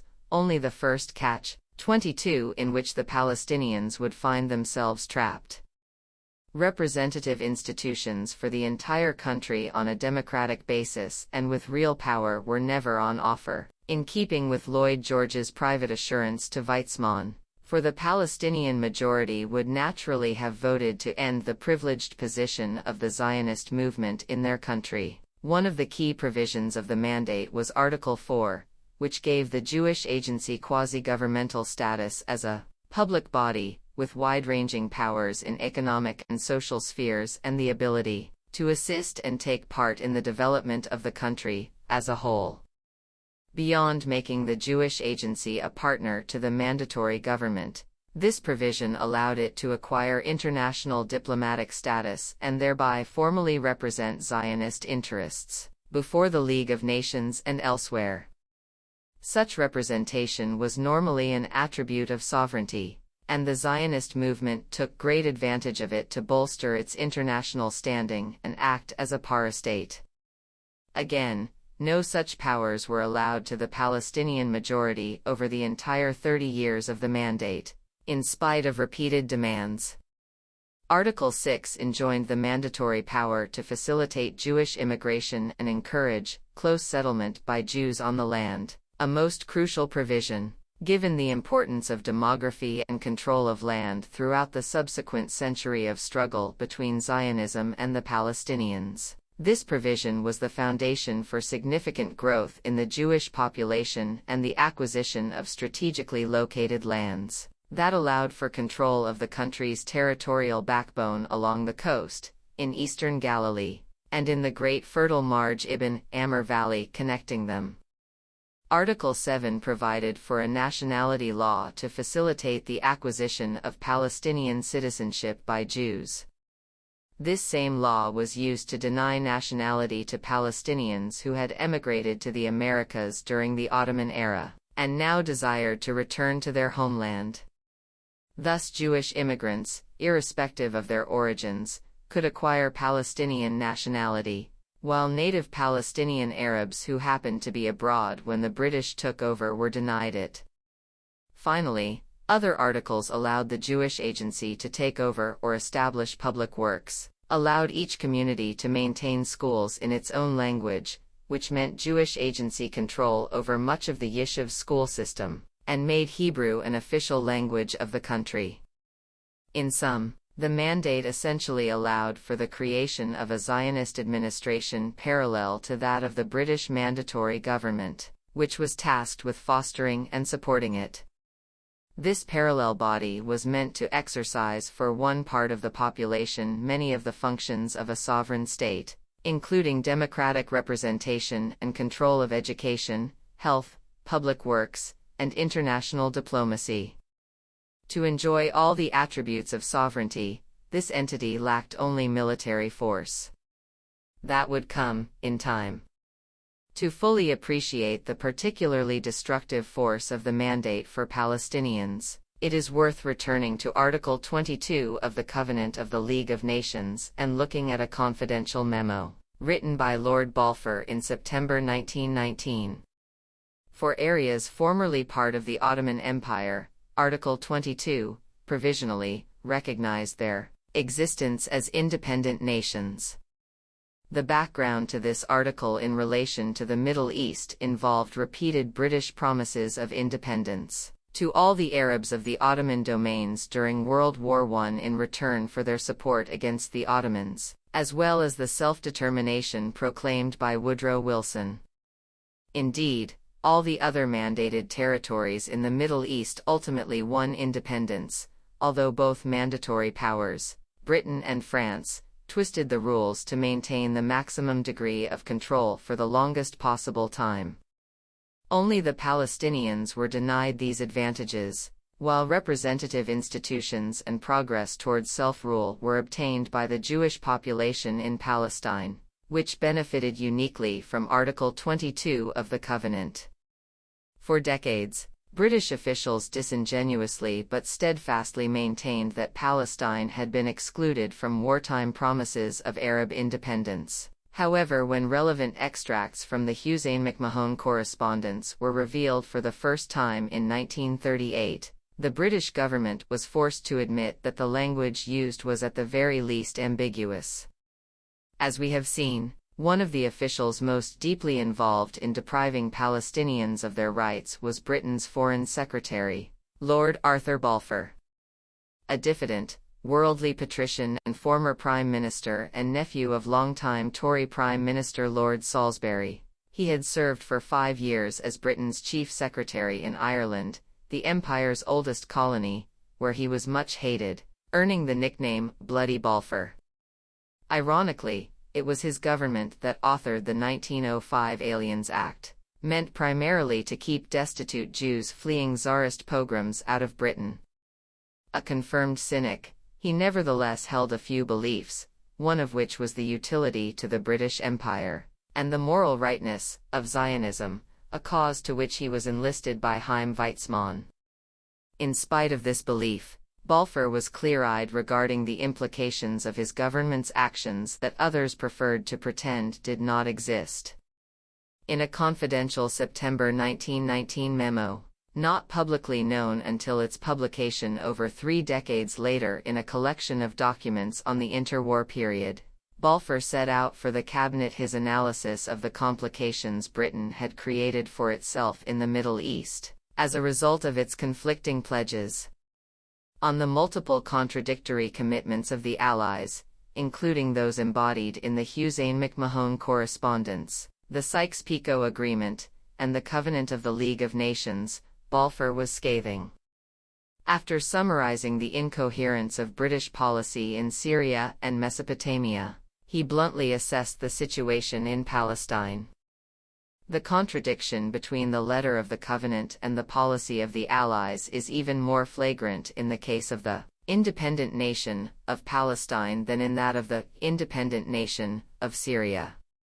For in Palestine we do not propose even to go through the form of consulting the wishes of the present inhabitants of the country. The 4 great powers are committed to Zionism. And Zionism, be it right or wrong, good or bad, is rooted in age-long traditions, in present needs, in future hopes, of far profounder import than the desires and prejudices of the 700,000 Arabs who now inhabit that ancient land. In my opinion, that is right. What I have never been able to understand is how it can be harmonized with the Declaration, the Covenant, or the instructions to the Commission of Inquiry. I do not think that Zionism will hurt the Arabs, but they will never say they want it. Whatever be the future of Palestine, it is not now an independent nation, nor is it yet on the way to become one. Whatever deference should be paid to the views of those who live there, the powers in their selection of a mandatory do not propose, as I understand the matter, to consult them. In short, so far as Palestine is concerned, the powers have made no statement of fact which is not admittedly wrong, and no declaration of policy which, at least in the letter, they have not always intended to violate. In this brutally frank summary, Balfour set the high-minded, age-long traditions, present needs, and future hopes, embodied in Zionism against the mere desires and prejudices of the Arabs in Palestine, who now inhabit that ancient land, implying that its population was no more than transient. Echoing Herzl, Balfour airily claimed that Zionism would not hurt the Arabs, yet he had no qualms about recognizing the bad faith and deceit that characterized British and Allied policy in Palestine. But this is of no matter. The remainder of the memo is a bland set of proposals for how to surmount the obstacles created by this tangle of hypocrisy and contradictory commitments. The only two fixed points in Balfour's summary are a concern for British imperial interests and a commitment to provide opportunities for the Zionist movement. His motivations were of a piece with those of most other senior British officials involved in crafting Palestine policy. None of them were as honest about the implications of their actions. What did these contradictory British and Allied pledges, and a mandate system tailored to suit the needs of the Zionist project, produce for the Arabs of Palestine in the interwar years? The British treated the Palestinians with the same contemptuous condescension they lavished on other subject peoples from Hong Kong to Jamaica. Their officials monopolized the top offices in the mandate government and excluded qualified Arabs. They censored the newspapers, banned political activity when it discomfited them, and generally ran as parsimonious an administration as was possible in light of their commitments. As in Egypt and India, they did little to advance education, since colonial conventional wisdom held that too much of it produced natives who did not know their proper place. First-hand accounts of the period are replete with instances of the racist attitudes of colonial officials to those they considered their inferiors, even if they were dealing with knowledgeable professionals who spoke perfect English. The experience in Palestine was dissimilar to that of most other colonized peoples in this era in that the mandate brought an influx of foreign settlers whose mission it was to take over the country. During the crucial years from 1917 until 1939, Jewish immigration and the close settlement by Jews on the land enjoined by the mandate proceeded apace.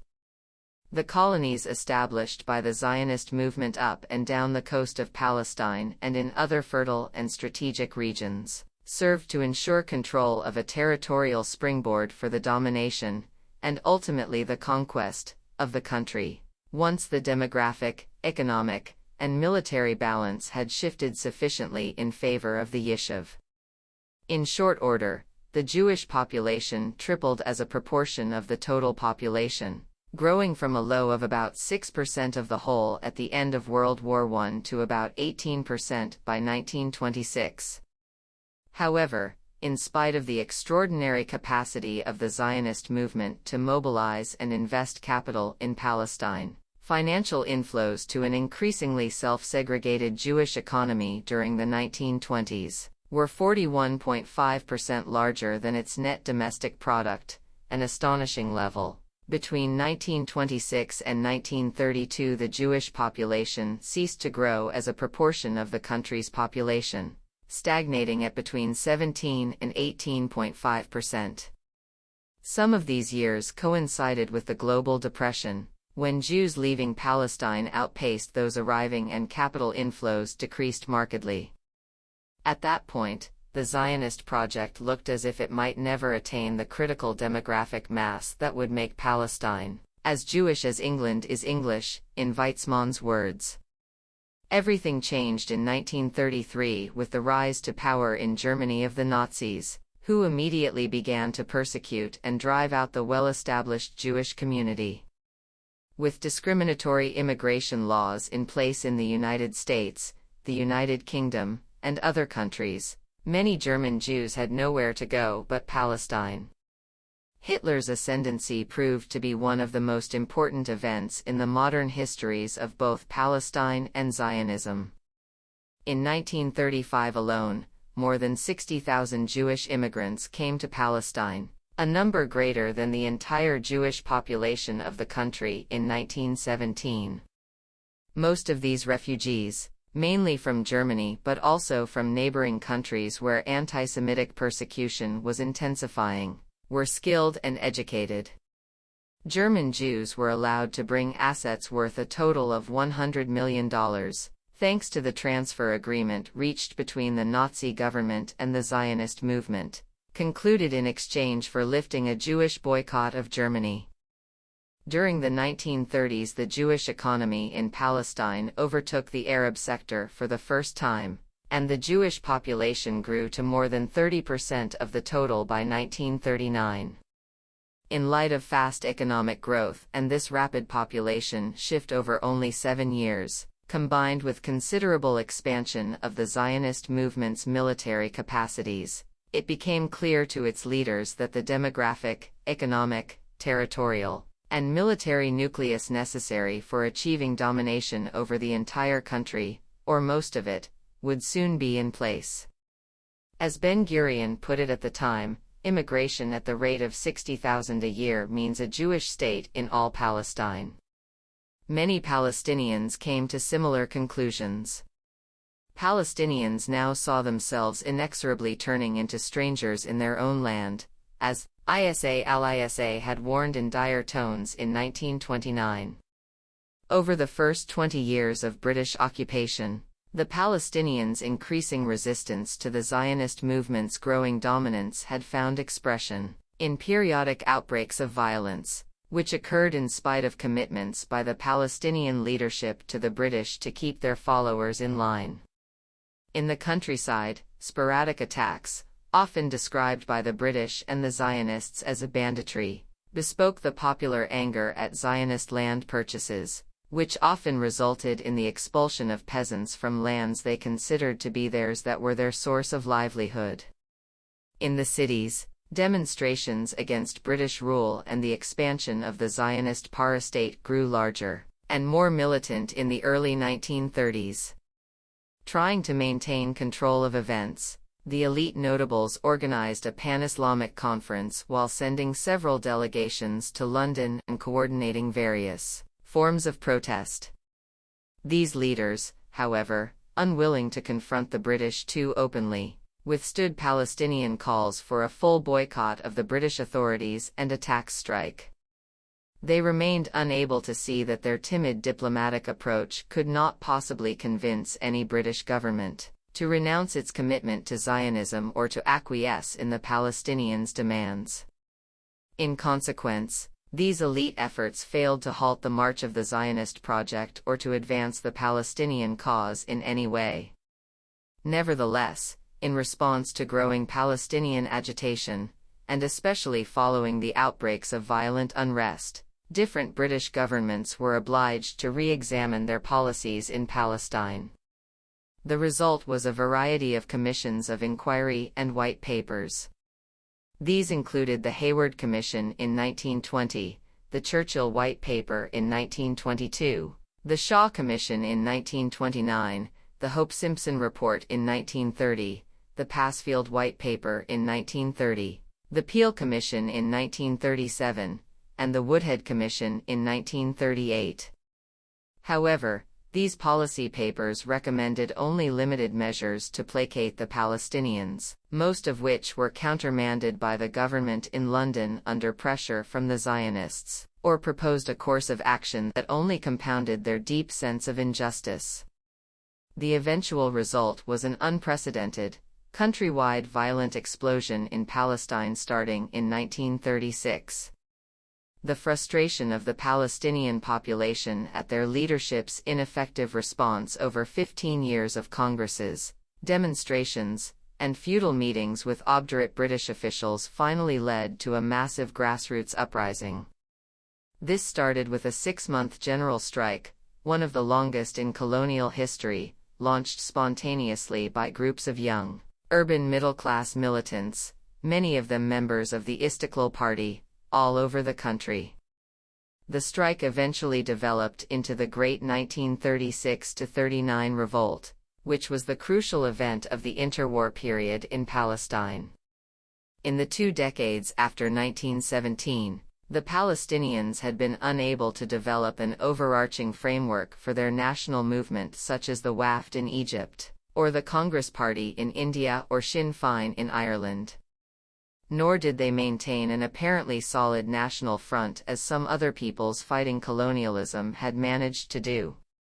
Their efforts were undermined by the hierarchical, conservative, and divided nature of Palestinian society and politics, characteristic of many in the region, and further sapped by a sophisticated policy of divide and rule adopted by the mandatory authorities, aided and abetted by the Jewish Agency.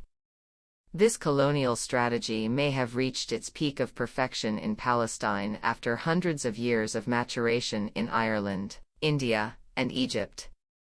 The British policies meant to divide the Palestinians included co-opting factions of their elite, setting members of the same family, such as the Husseinis, against one another, and inventing out of whole cloth traditional institutions to serve their purposes.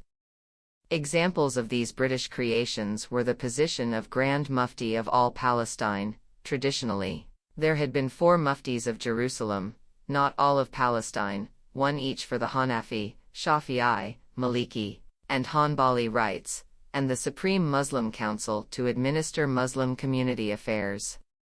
The British had nominated Haj Amin al-Husseini as Grand Mufti and head of the council after he pledged to Sir Herbert Samuel, during a sort of job interview, that he would maintain order, which he did for the better part of 15 years.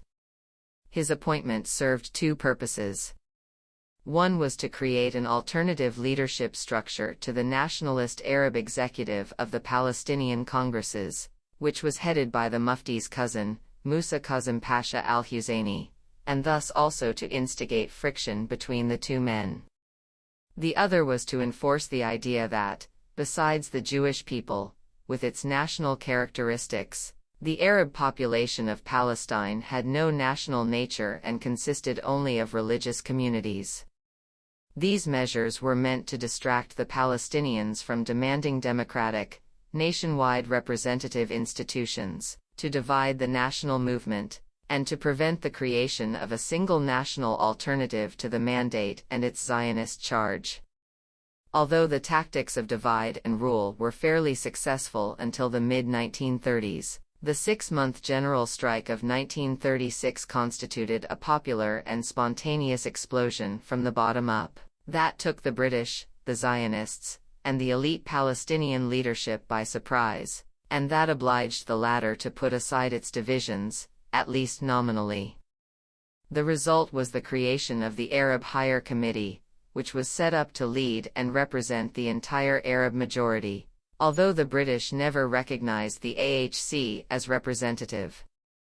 The committee was made up entirely of men, all people of substance, and all members of the Palestinian elite in its service, landowning, and merchant wings. The AHC tried to take charge of the general strike, but unfortunately their most important achievement was to broker an end to it in the fall of 1936, at the request of several Arab rulers, who were essentially acting at the behest of their patrons, the British. They promised the Palestinian leadership that the British would provide redress for their grievances.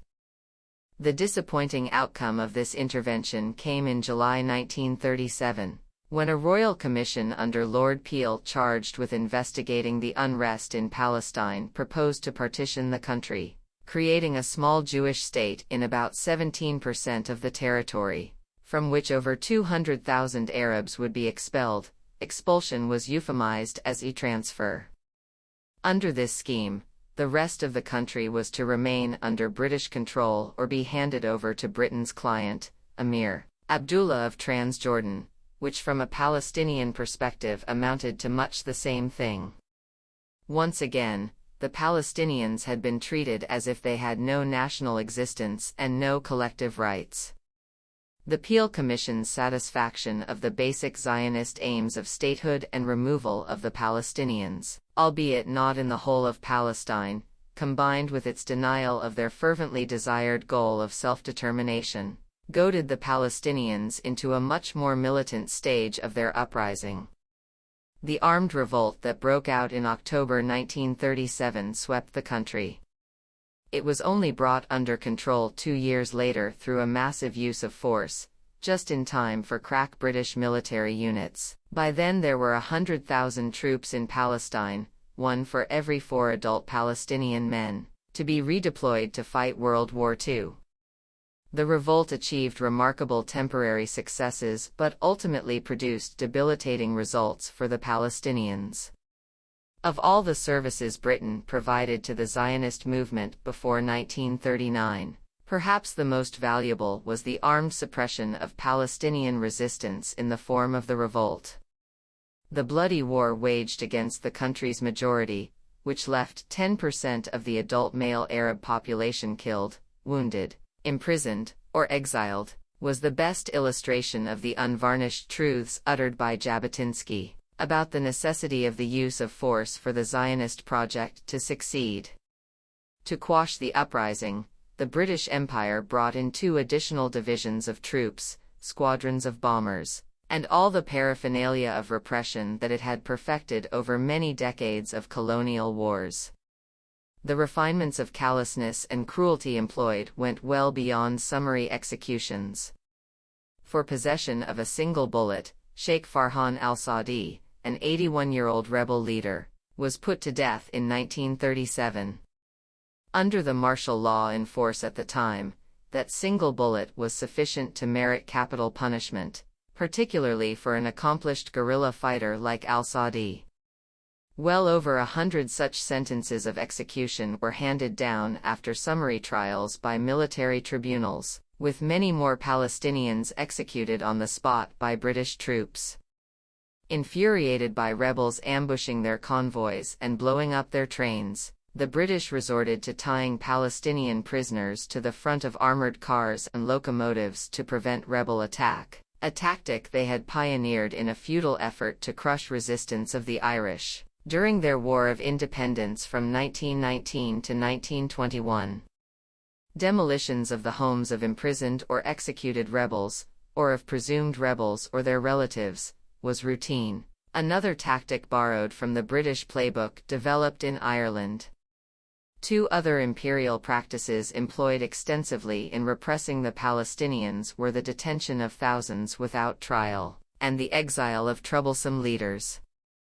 The explosive reaction to the Peel Commission's partition recommendation culminated in the assassination of the British District Commissioner for Galilee, Captain Lewis Andrews, in October 1937. In response to this direct challenge to British authority, the Mandate authorities deported virtually the entire Palestinian nationalist leadership, including the mayor of Jerusalem, Dr. Hussein al-Khalidi, my uncle. With 4 others, he and another 2 were members of the AHC. He was sent to the Seychelles Islands, an isolated location in the Indian Ocean that the British Empire frequently chose for exiling nationalist opponents. The men were held in a heavily guarded compound for 16 months, deprived of visitors and outside contact. Their fellow prisoners in the Seychelles included political leaders from Aden in Yemen and Zanzibar. Other Palestinian leaders were exiled to Kenya or South Africa, while a few, including the Mufti, managed to escape and made their way to Lebanon. Still others were confined, generally without trial, in more than a dozen of what the British themselves called concentration camps, most notably that in Serafand. Among them was another uncle of mine, Caleb, who like his older brother was involved in nationalist activity deemed to be anti-British. Just before his arrest and exile, Hussein al-Khalidi, who served on the AHC and as Jerusalem's elected mayor for 3 years before he was removed by the British, encountered Major General Sir John Dill, the officer in command of the British forces in Palestine. In his memoirs, my uncle recalls telling the general that the only way to end the violence was to meet some of the Palestinians' demands, specifically stopping Jewish immigration. What would be the effect of arresting the Arab leadership? Dill wanted to know. A senior Arab figure had told him that such arrests would end the revolt in days or weeks.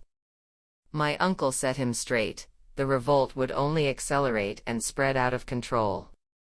It was the Jewish agency that wanted the arrests, and Al-Khalidi knew that the Colonial Office was considering it, but solving the Palestine question would not be so simple. My uncle had been right. In the months after his exile and the mass arrests of others, the revolt entered its most intense phase, and British forces lost control of several urban areas and much of the countryside, which were taken over and governed by the rebels. In the words of Dill's successor, Lieutenant General Robert Haining, in August 1938, the situation was such that civil administration of the country was, to all practical purposes, non-existent. In December, Haining reported to the War Office that, practically every village in the country harbors and supports the rebels, and will assist in concealing their identity from the government forces. It took the full might of the British Empire, which could only be unleashed when more troops became available after the Munich Agreement in September 1938, and nearly a year more of fierce fighting, to extinguish the Palestinian uprising. Meanwhile, deep differences had appeared among the Palestinians. Some, aligned with Emir Abdullah of Jordan, quietly welcomed the Peel Commission's recommendation of partition, as it favored attaching to Transjordan the part of Palestine that would not be transformed into the new Jewish state. Most Palestinians, however, strongly opposed all aspects of the recommendations, whether the partition of their country, the establishment in it of a Jewish state, however small, or the expulsion from that state of most of its Arab population. Thereafter, as the revolt reached its height in late 1937 and early 1938, an even more intense internecine conflict among Palestinians followed, a bitter split between those loyal to the Mufti, who favored no compromise with the British, and the Mufti's opponents, led by the former Jerusalem mayor Raghib al-Nashashibi, who were more conciliatory. In the view of Isa al-Isa, inter-Palestinian disputes, which resulted in hundreds of assassinations in the late 1930s, gravely sapped the strength of the Palestinians. He himself was forced into exile to Beirut in 1938 after his life was threatened and his house in Ramla burned with the loss of all his books and papers. This was undoubtedly the work of the Mufti's men, and it left him deeply bitter. If at the outset the revolt was directed against the English and the Jews, he wrote, it was transformed into a civil war, where methods of terrorism, pillage, theft, fire and murder became common. In spite of the sacrifices made, which can be gauged from the very large numbers of Palestinians who were killed, wounded, jailed, or exiled, and the revolt's momentary success, the consequences for the Palestinians were almost entirely negative. The savage British repression, the death and exile of so many leaders, and the conflict within their ranks left the Palestinians divided, without direction, and with their economy debilitated by the time the revolt was crushed in the summer of 1939. This put the Palestinians in a very weak position to confront the now invigorated Zionist movement, which had gone from strength to strength during the revolt, obtaining lavish amounts of arms and extensive training from the British to help them suppress the uprising. As war clouds loomed in Europe in 1939, however, momentous new global challenges to the British Empire combined with the impact of the Arab Revolt to produce a major shift in London's policy, away from its previous full-throated support of Zionism. While the Zionists had been delighted by Britain's decisive smashing of Palestinian resistance, this new shift confronted their leaders with a critical situation. As Europe slid inexorably toward another world war, the British knew that this conflict would be fought, like the previous one, in part on Arab soil. It was now imperative, in terms of core imperial strategic interests, to improve Britain's image and defuse the fury in the Arab countries and the Islamic world at the forcible repression of the Great Revolt, particularly as these areas were being deluged with Axis propaganda about British atrocities in Palestine. A January 1939 report to the cabinet recommending a change of course in Palestine stressed the importance of winning the confidence of Egypt and the neighboring Arab states. The report included a comment from the Secretary of State for India, who said that the Palestine problem is not merely an Arabian problem, but is fast becoming a pan-Islamic problem. He warned that if the problem was not dealt with properly, serious trouble in India must be apprehended.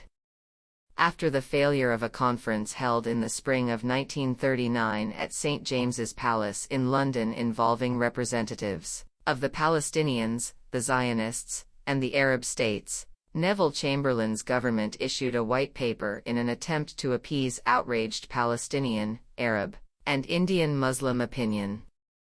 This document called for a severe curtailment of Britain's commitments to the Zionist movement.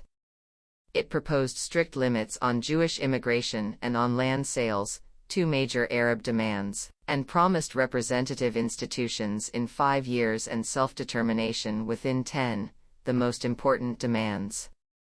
Although immigration was in fact restricted, none of the other provisions was ever fully implemented. Moreover, representative institutions and self-determination were made contingent on approval of all the parties, which the Jewish agency would never give for an arrangement that would prevent the creation of a Jewish state. The minutes of the cabinet meeting of February 23, 1939, make it clear that Britain meant to withhold the substance of these two crucial concessions from the Palestinians, as the Zionist movement was to have effective veto power, which it would obviously use. The Palestinians might have gained an advantage, albeit a slight one, had they accepted the 1939 White Paper, in spite of its flaws from their perspective. Hussein al-Khalidi, for one, did not believe that the British government was sincere in any of its pledges.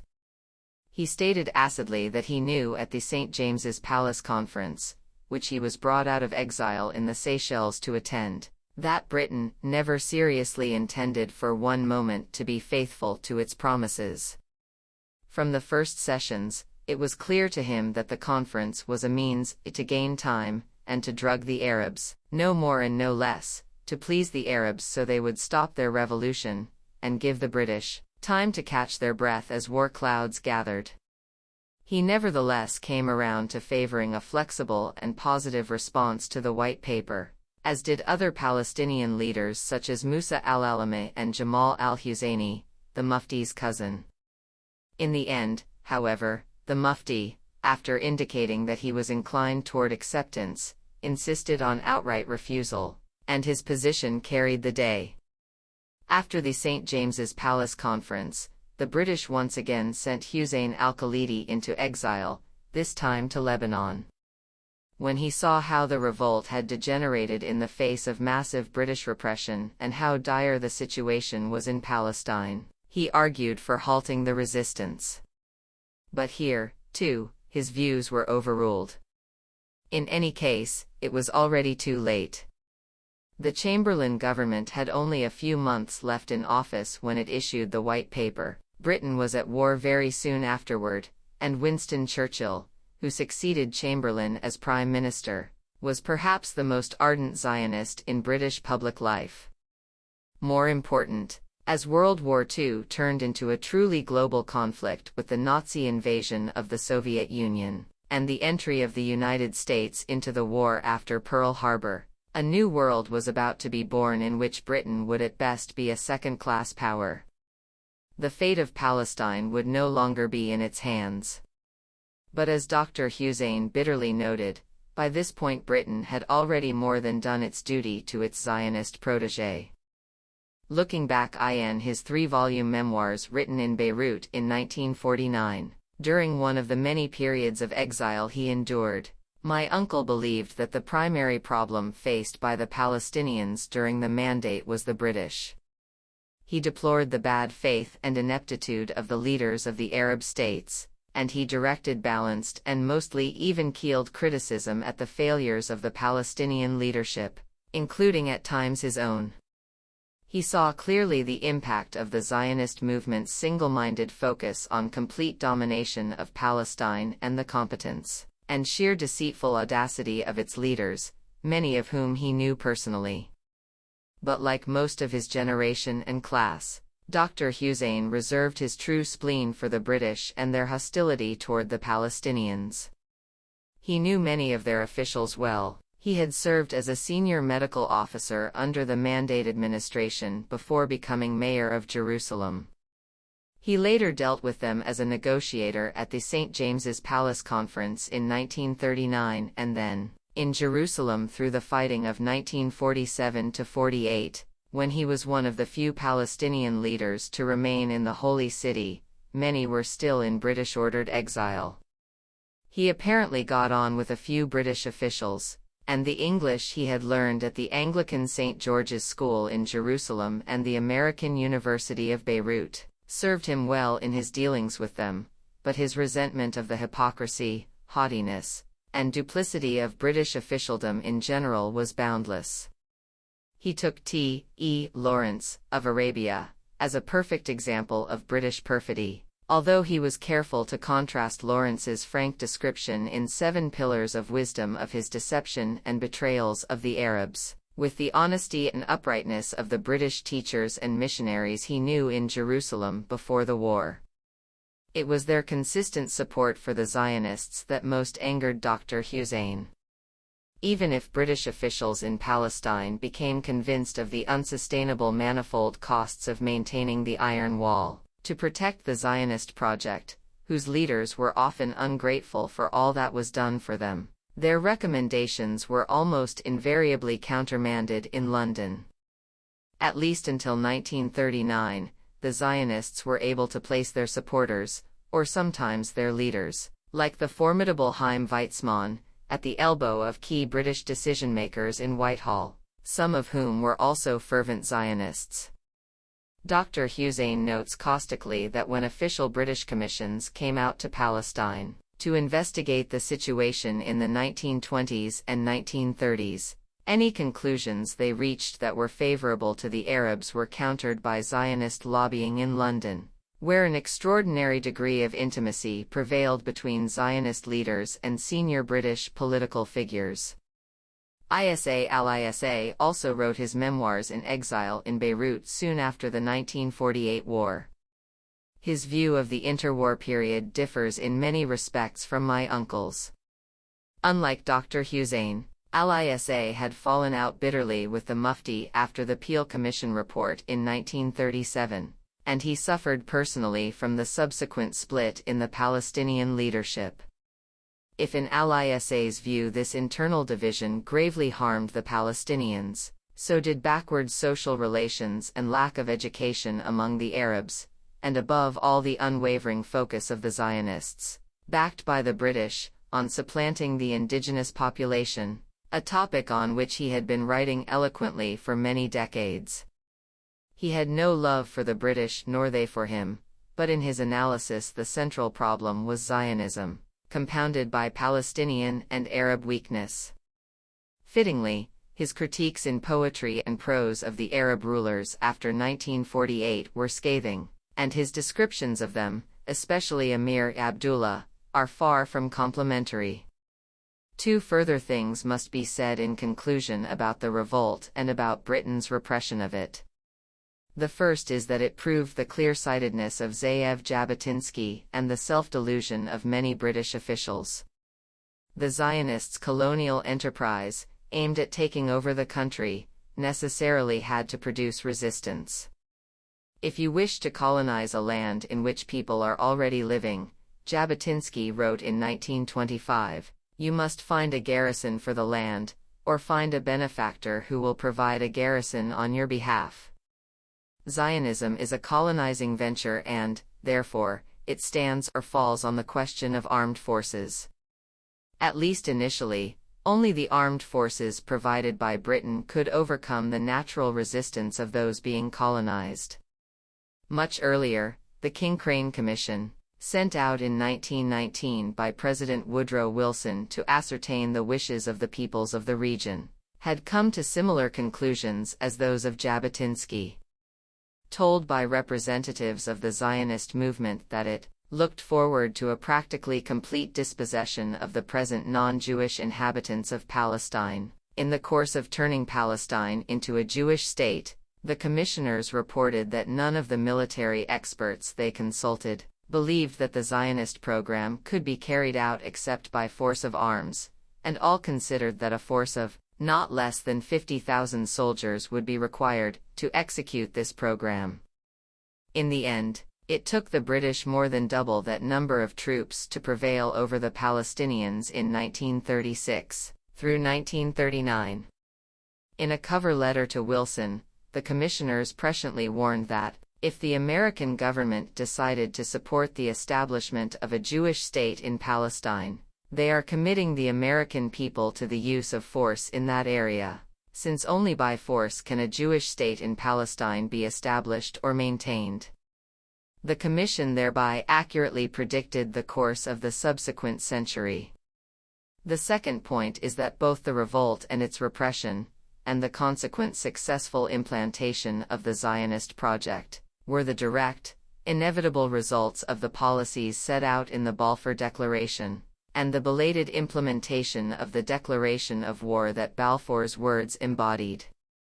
Balfour did not think that Zionism will hurt the Arabs, and initially seemed to believe there would be no significant reaction to the Zionists taking over their country. But in the words of George Orwell, sooner or later a false belief bumps up against solid reality, usually on a battlefield, which is precisely what happened on the battlefield in the Great Revolt, to the Palestinians' lasting detriment.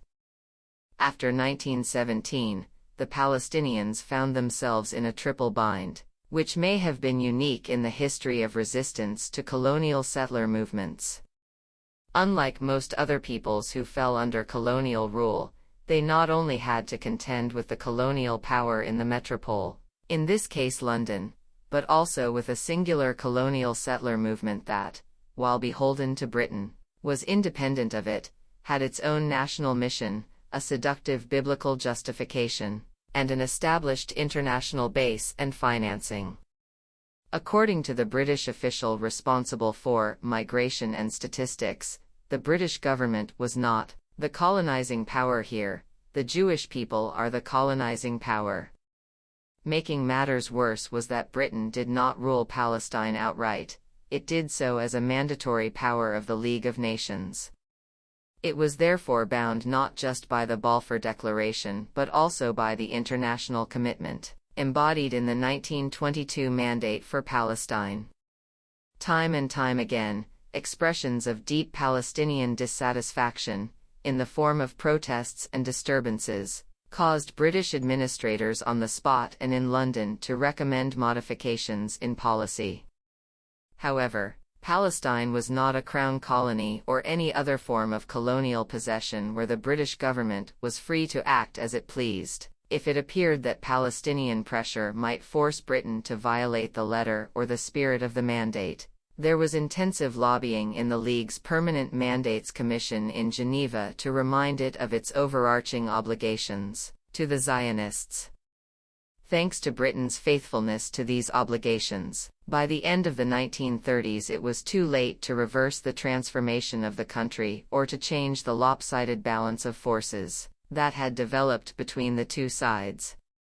The great initial disadvantage under which the Palestinians labored was compounded by the Zionist organizations, massive capital investments, arduous labor, sophisticated legal maneuvers, intensive lobbying, effective propaganda, and covert and overt military means.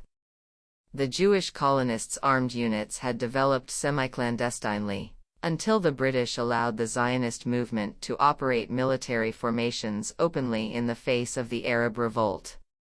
At this point, the Jewish agency's collusion with the mandatory authorities reached its peak.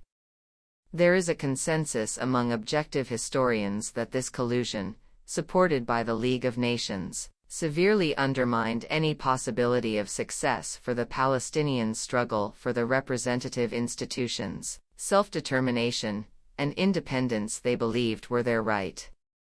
What the Palestinians might have done to get out of this triple bind is an impossible question to answer.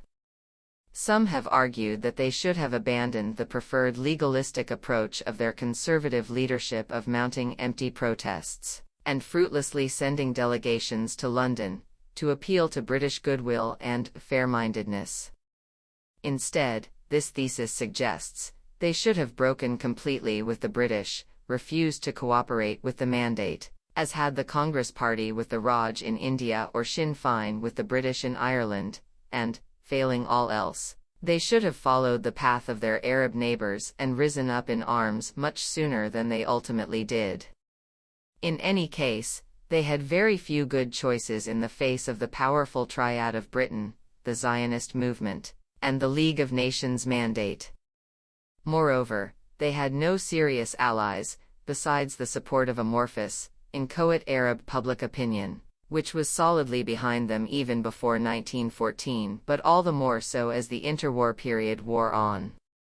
No Arab country, except Saudi Arabia and Yemen, however, enjoyed full independence. Indeed, all of them were largely still under the thumb of the British and the French, and none had fully democratic institutions, such that this pro-Palestinian opinion could express itself fully. When the British left Palestine in 1948, there was no need to create the apparatus of a Jewish state ab novo. That apparatus had in fact been functioning under the British aegis for decades. All that remained to make Herzl's prescient dream a reality was for this existing parastate to flex its military muscle against the weakened Palestinians while obtaining formal sovereignty, which it did in May 1948. The fate of Palestine had thus been decided 30 years earlier, although the denouement did not come until the very end of the mandate, when its Arab majority was finally dispossessed by force. Chapter 2. The Second Declaration of War, 1947 to 1948. Partition both in principle and in substance can only be regarded as an anti-Arab solution. United Nations Special Commission on Palestine, Minority Report. A few months before he died in 1968, my father, sensing that he had little time left, sat with me in our dining room and told me of a message he had been asked to deliver 2 decades earlier. I was a 19-year-old college student at this time. He bade me to listen carefully. In 1947, my father, Ismail Raghib al-Khalidi, returned to Palestine for the first time in 8 years. He had left in the fall of 1939 for graduate study at the University of Michigan and thereafter at Columbia University in New York, and had remained in the United States during World War II, working at the Office of War Information as an Arabic-language broadcaster to the Middle East. During the war, my grandmother in Jaffa would stay up until after midnight to listen to the radio to hear her youngest son, whom she had not seen for years. At the time of his return visit to Palestine, he was serving as secretary of the newly formed Arab American Institute. My Lebanese-born mother worked there, too. It was where my parents had met. The institute had been set up by a group of notable Arab Americans under the direction of Professor Philip Hitti, of Princeton, to raise American awareness of the situation in Palestine, and a Middle Eastern tour to introduce its work to the leaders of the newly independent Arab states had brought my father to Jerusalem. His brother, Dr. Hussein Fakhri al-Khalidi, the former mayor of Jerusalem, was older by 20 years. In view of the great age of their father and of Dr. Hussein's eminence, Ismail and the 3 other younger siblings, Caleb, Fatima, and Yaqub, had been placed under the charge of Dr. Hussein, who oversaw discipline, money, and other matters. Another older brother, Ahmad, who was a widely recognized educator, writer, and the head of the government Arab college in Jerusalem, was in charge of their education. In spite of the 20-year age difference and Dr. Hussein's reputation for severity, he and my father were close, as is evidenced by their correspondence while Hussein was imprisoned by the British in the Seychelles Islands. In diaries written while he was in exile, Dr. Hussein complains at one point about the execrable English of a letter he received from my father. His writing is dreadful, and hopes that studying at the American University of Beirut would improve it. It did. Photos show that Dr. Hussein was a dignified and formidable-looking man, but by the late 1940s he was worn, and much thinner than he had been before his nearly 7 years of imprisonment and exile. While in the Seychelles he lost 24 pounds. As one of the few Arab leaders still in Jerusalem in late 1947, a time of great crisis for the Palestinians, he was intensely busy. Yet he summoned his youngest brother, and my father responded with alacrity. Dr. Hussein knew that Ismail was going to Amman at the behest of the Arab American Institute to see King Abdullah of Transjordan, and he wanted to send him a personal but official message. When my father heard its contents, he blanched. On behalf of Dr. Hussein and the Arab Higher Committee of which he was the secretary, Ismail was to tell the king that while the Palestinians appreciated his offer of protection, he had used the Arabic wasaya, literally a tutelage or a guardianship, they were unable to accept. The implicit meaning of the message was that were the Palestinians to succeed in escaping the British yoke, they did not want to come under that of Jordan, which, given pervasive British influence in Amman, meant much the same thing. They aspired to control their own fate. My father weakly protested that passing on this most unwelcome news would ruin his visit, which was meant to gain the king's support for the work of the Arab American Institute. Dr. Hussein cut him off. Other envoys had brought King Abdullah the same message repeatedly, but he had refused to listen. Given the importance of family ties, he would be obliged to believe it coming from Dr. Hussein's own brother. He curtly told Ismail to do as he had been asked and ushered him out of the office. My father left with a heavy heart. Respect for his older brother obliged him to transmit the message, but he knew that his visit to Amman would not end well.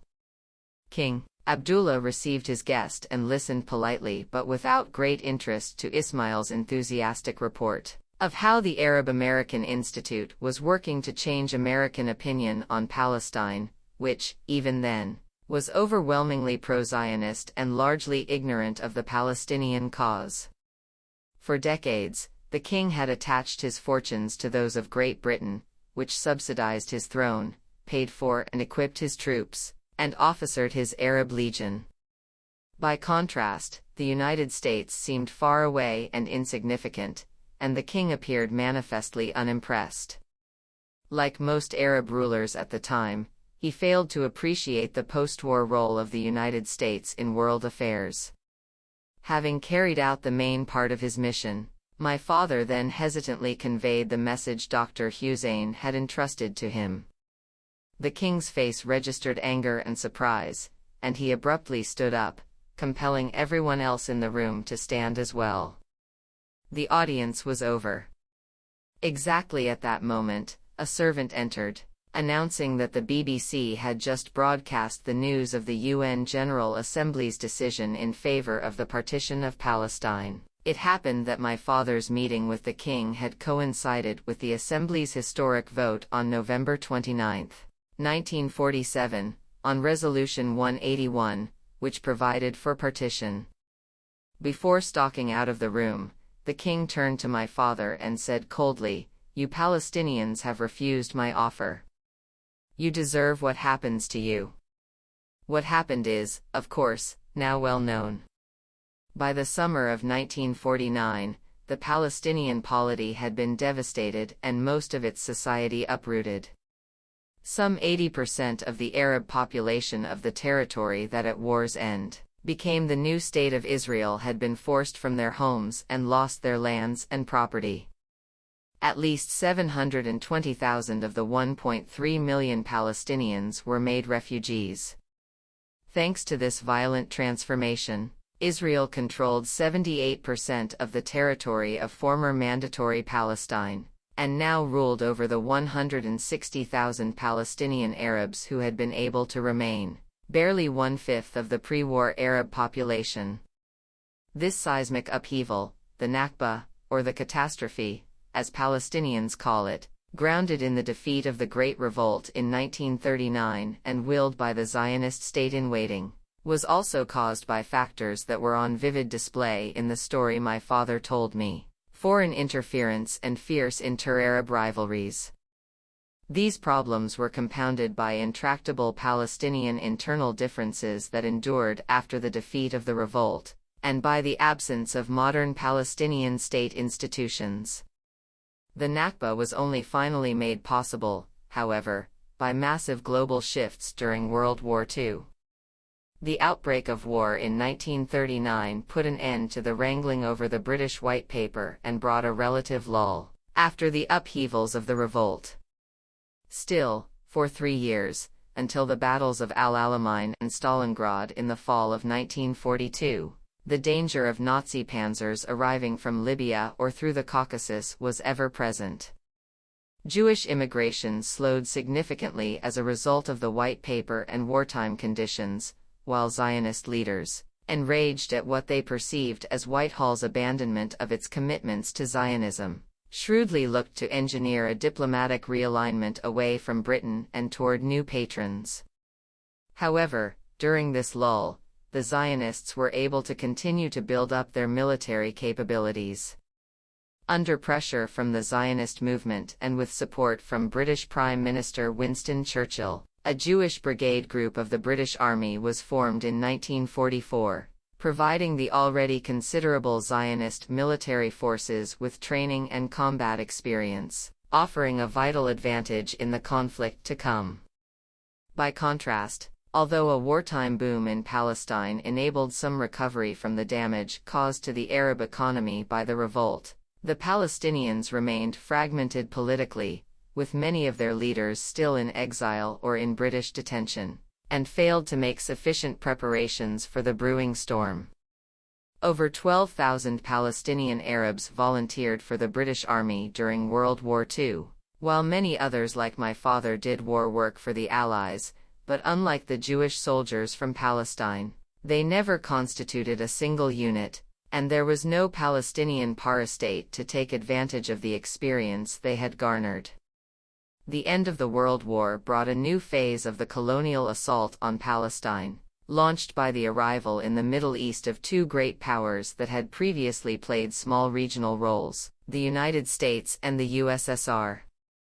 An empire that had never fully acknowledged its colonial nature and whose domain had been restricted to the Americas and the Pacific. After Pearl Harbor, the United States suddenly became not just a global power but the preeminent one.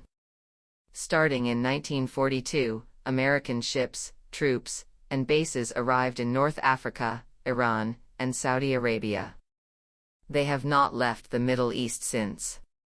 Meanwhile, the USSR, which had turned inward after the Bolshevik Revolution, spreading its ideology but avoiding projecting its strength, had the largest land army in the world as a result of the war, would liberate half of Europe from the Nazis, and became increasingly assertive in Iran, Turkey, and other areas to its south.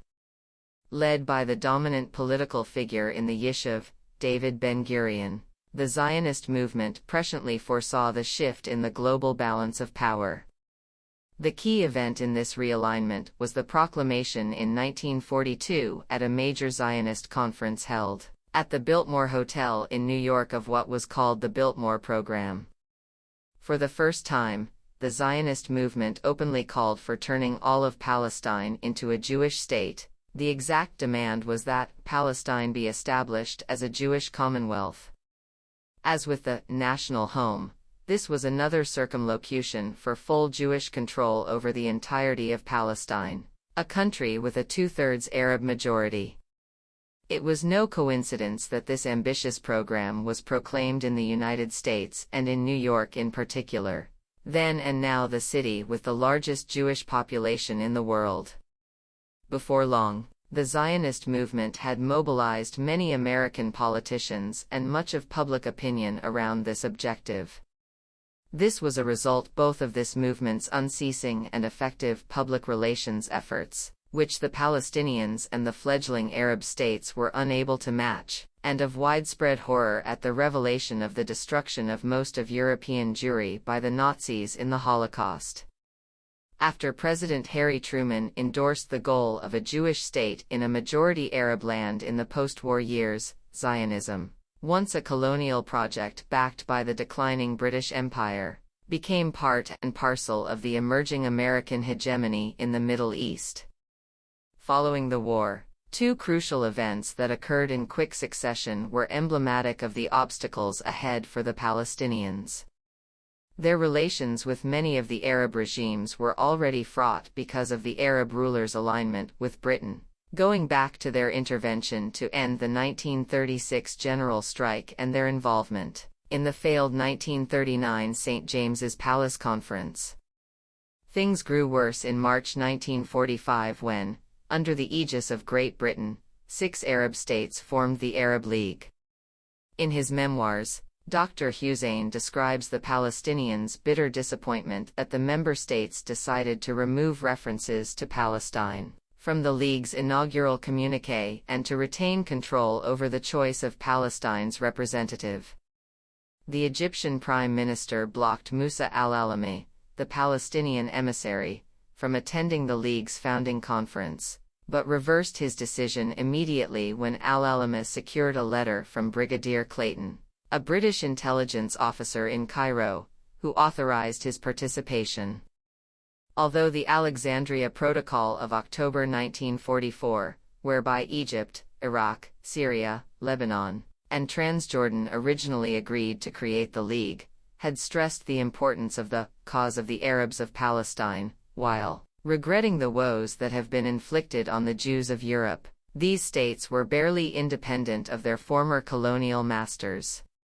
Britain in particular had a powerful influence on the foreign policy of all of them, and British hostility toward any independent Palestinian initiative had not abated. This meant that the Palestinians could not count on any significant support from these weak and dependent Arab regimes. More far-reaching in its consequences was the formation of the Anglo-American Committee of Inquiry in 1946.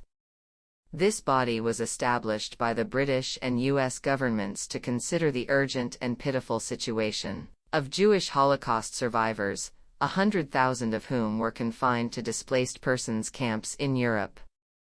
The American and Zionist preference was for these unfortunates to be granted immediate entry to Palestine, neither the US nor the UK being willing to accept them, in effect negating the thrust of the 1939 White Paper. The Palestinian case was presented to the committee by Albert Hourani, later to become perhaps the greatest historian of the modern Middle East, who, with colleagues in the newly formed Palestinian Arab Office, had produced a large quantity of materials that was transmitted in written and oral form. Their main effort was embodied in Hourani's testimony, which offered a prescient description of the devastation and chaos that the creation of a Jewish state would wreak on Palestinian society, and throughout the Arab world. He warned the committee that, in the past few years, responsible Zionists have talked seriously about the evacuation of the Arab population, or part of it, to other parts of the Arab world. The implementation of the Zionist program, he said, would involve a terrible injustice and could only be carried out at the expense of dreadful repressions and disorders, with the risk of bringing down in ruins the whole political structure of the Middle East. The multiple military coups by Arab officers who had fought in Palestine and then overthrew regimes in Syria, Egypt, and Iraq from 1949 to 1958, The eruption of the Soviet Union into the affairs of the Middle East in the mid-1950s, and the expulsion of Britain from the region can all be seen as aftershocks of the earthquake that Hauerni had foreseen. At the time, these outcomes may have seemed far-fetched to the 12 American and British committee members who heard Hauerni's testimony. Reflecting the new balance of power between Britain and the United States, the committee ignored the case made by the Arabs and the preference of the British government, which was to continue to limit Jewish immigration to Palestine to avoid antagonizing the country's Arab majority, and the populations of the newly independent Arab states. The committee came to conclusions that mirrored precisely the desires of the Zionists and the Truman administration, including the recommendation to admit 100,000 Jewish refugees to Palestine. This signified that the 1939 White Paper was indeed a dead letter, that Britain no longer had the decisive voice in Palestine, and that it was the United States that would become the predominant external actor there and eventually, in the rest of the Middle East. Both events show clearly that at this advanced stage of the struggle to retain control of their homeland, the Palestinians had not developed effective Arab allies or the apparatus of a modern state, despite their intense patriotic feeling and the formation of a national movement, strong enough to briefly pose a threat to British control of Palestine during the revolt. This absence meant that they were facing the well-developed parastate of the Jewish Agency without having a central state system themselves. This proved to be a fatal weakness militarily, financially, and diplomatically. Unlike the Jewish Agency, which had been granted vital arms of governance by the League of Nations mandate, the Palestinians had no foreign ministry, no diplomats, as my father's story attests, nor any other government department, let alone a centrally organized military force. They had neither the capacity to raise the necessary funding, nor international assent to creating state institutions. When Palestinian envoys had managed to meet with foreign officials, whether in London or Geneva, they were condescendingly told that they had no official standing, and that their meetings were therefore private rather than official. The comparison with the Irish, the only people to succeed in, partially, freeing themselves of colonial rule between World Wars I and II, is striking. In spite of divisions in their ranks, their clandestine parliament, the Dáil Éireann, their nascent branches of government, and their centralized military forces ultimately outadministered and outfought the British. During these critical years leading up to the Nakba, Palestinian disarray in regard to institution building was profound. The rudimentary nature of the organizational structures available to the Palestinians is clear from the recollections of Yousef Sayeh, who was appointed as the first Director General of the newly created Arab National Fund in 1946. The fund had been established by the Arab Higher Committee in 1944 to serve as a state treasury and an equivalent to the Jewish National Fund, which by then was almost half a century old. By the mid-1930s, the JNF was annually collecting $3.5 million for the colonization of Palestine in the United States alone, part of much larger sums it regularly channeled from all over the world to support the Zionist project. The Arab National Fund only began its task of collecting resources after Sayeh was appointed and developed a structure for its efforts. Sayeh recounted the many difficulties he faced in his work, from setting up a countrywide network from scratch to accepting donations to the difficulties of moving about the countryside, as the security situation in Palestine deteriorated. By mid-1947, in a little over a year, the fund had managed to raise 176,000 Palestine pounds, over $700,000 at the time, an impressive sum given the relative poverty of the population. It paled in contrast to the fundraising muscle of the Zionist movement, however. When, against Sayeh's advice, a member of the fund's board, Izzat Tannaus, boasted to the press about the sum, Sayeh and his colleagues learned the next day of a gift of £1 million Palestine pounds, $4 million, to the JNF by a rich Jewish widow from South Africa.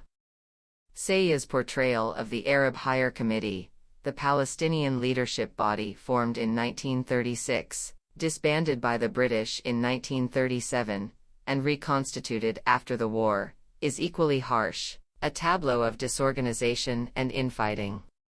It should be remembered that the AHC had been outlawed and all its leaders had been imprisoned or exiled by the British during the revolt or were forced to flee the country to escape arrest. Some, like the Mufti, were exiled permanently, while others, among them Dr. Hussein, the Mufti's cousin Jamal al-Husseini, and Musa al-Alami, were only allowed to return to Palestine many years later, after being exiled in different countries. However, their return did not solve the problem. Saya describes the situation when the committee, which had no bureaucratic apparatus, was suddenly faced with the daunting task of documenting the Palestinian case to the Anglo-American Committee of Inquiry. Saya wrote, "Now the Arab Higher Committee realized it didn't have the intellectual skills among its members. Indeed, it had no structure at all. When Jamal Husseini left the office in the afternoon, he locked the door and put the key in his pocket. There was no secretariat, absolutely no secretariat. 1 or 2 people to make coffee. Not even a secretary who would take notes or type.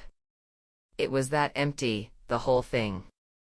The situation was in fact even worse, given the deep political and personal differences that divided its members and the inter-Arab rivalries that swirled around the AHC. All of these ills crippled the potential of another new organization formed in the immediate post-war era, the Arab Office, which the AHC had tasked with making the Palestinian argument to the Anglo-American Committee.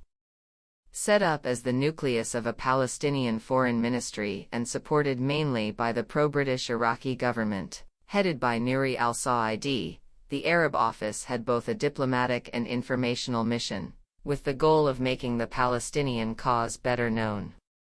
In contrast to the disarray of the other bodies, the Arab Office housed an extraordinary and highly motivated group of men. I have not seen an account of a single woman involved with its work.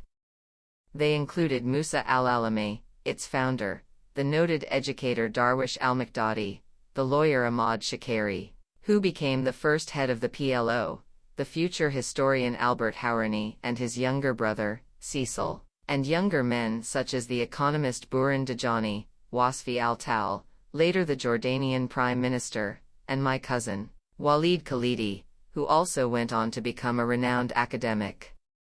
It was this group that put together the remarkably cogent, prescient, and ignored presentation delivered to the Committee of Inquiry by Albert Hourani. With its resources of talent, the Arab Office held promise to fill the function of a professional diplomatic service, such as would obviate the need, for example, for Dr. Hussein to use his young brother as an envoy. Advanced modern states do occasionally use personal envoys to convey messages alongside more conventional channels, but the Palestinians had been allowed no such channels by the British Mandate. However, this condition also arose partly from the strongly patriarchal, hierarchical, and fractious nature of their politics, especially before the era of mass-based political parties. But the Arab Office failed to remedy this condition. Yusuf Sayyah's and Walid Khalidi's recollections attest to the challenges that hamstrung the Palestinians at every turn, ultimately undermining efforts to establish competent bodies to represent them internationally. Moreover, by 1947 al-Alami and Dr. Hussein, the two Palestinian leaders perhaps best suited to deal with matters of diplomatic representation, were no longer allies.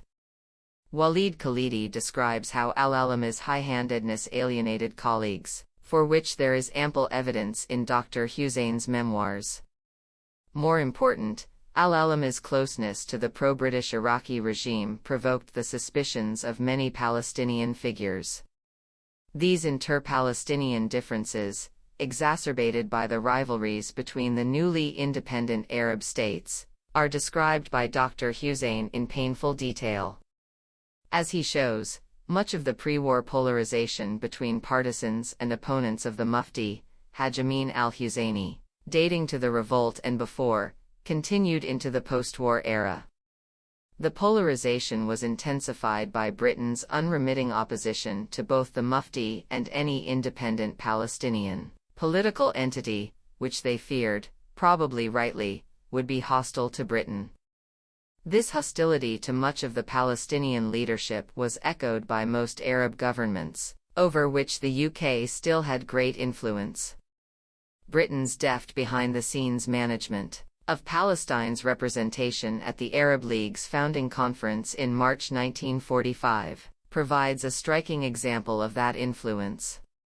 Musa al-Alami, who did finally attend the conference, was an able lawyer, according to Dr. Hussein, and spoke well in defense of the Palestinian cause, but he was also very much in the confidence of the British, who sent him on diplomatic missions on their behalf all over the region in 1945–46, at one point providing him with a British bomber for trips to Saudi Arabia, Iraq, and other Arab countries.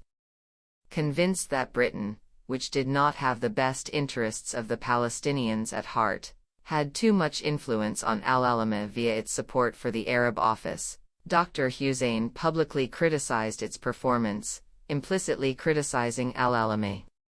One day in 1947 he received a visit in his Jerusalem office from a colonel of British military intelligence, who after a general discussion spoke highly of al-Alami and of the Arab office's work for the Arab cause and for greater understanding and closeness between the Arab and British peoples. Dr. Hussein, whose hostility to Britain had intensified after the crushing of the Great Revolt and his own years of British-imposed exile, kept his views to himself but was puzzled by the visit. When he continued to disparage the Arab office publicly for its failure to coordinate with the Arab Higher Committee, his military visitor returned. This time the colonel remained standing while bluntly delivering his message: "We respect the director of the Arab offices, and have full confidence in him, and we want you to cooperate with him." Dr. Hussein responded coldly, "Your respect for him and your confidence in him is your business, not mine. My cooperation or non-cooperation with him is my concern, not yours." Good morning, Colonel. From the moment al-Alami was admitted to the Arab League, Dr. Hussein notes bitterly, he became a representative of the British government, and not that of the Arabs of Palestine. Musa al-Alami had also managed to earn the distrust of Haj Amin al-Husseini, the still exiled Mufti, who after relocating to Cairo from Germany in 1946 had immediately re-engaged in Palestinian politics. From his places of exile, he could no longer control events in Palestine, but he was still considered the paramount leader, and for a time he continued to exercise influence, in spite of the lasting damage his presence in Nazi Germany during the war had done to the Palestinian cause. Al-Alami had initially been acceptable to all concerned as the head of the Arab office. Because he was not aligned with any Palestinian faction, it helped that his sister was married to the Mufti's cousin, Jamal al-Husseini. However, by 1947 that non-alignment came to irk the Mufti, who prized loyalty above all other virtues. Yusuf Sayeh, whose work with the Arab National Fund involved meeting the Mufti several times, was positively inclined toward him, but he nevertheless understood the profound limitations of the Mufti's traditional style of leadership. The basic weakness of the Mufti was that he thought that the merit of the cause he was working for, namely setting up an independent Palestine, saving Palestine from takeover by the Zionists, was enough in itself. Because it was a just cause, he did not build a fighting force in the modern sense. I think part of it was that he feared a big organization. He felt that he could not control a big organization. He could control an entourage, people to whom he whispered and who'd whisper to him. A big organization would have to be decentralized to a certain point, and he would lose touch.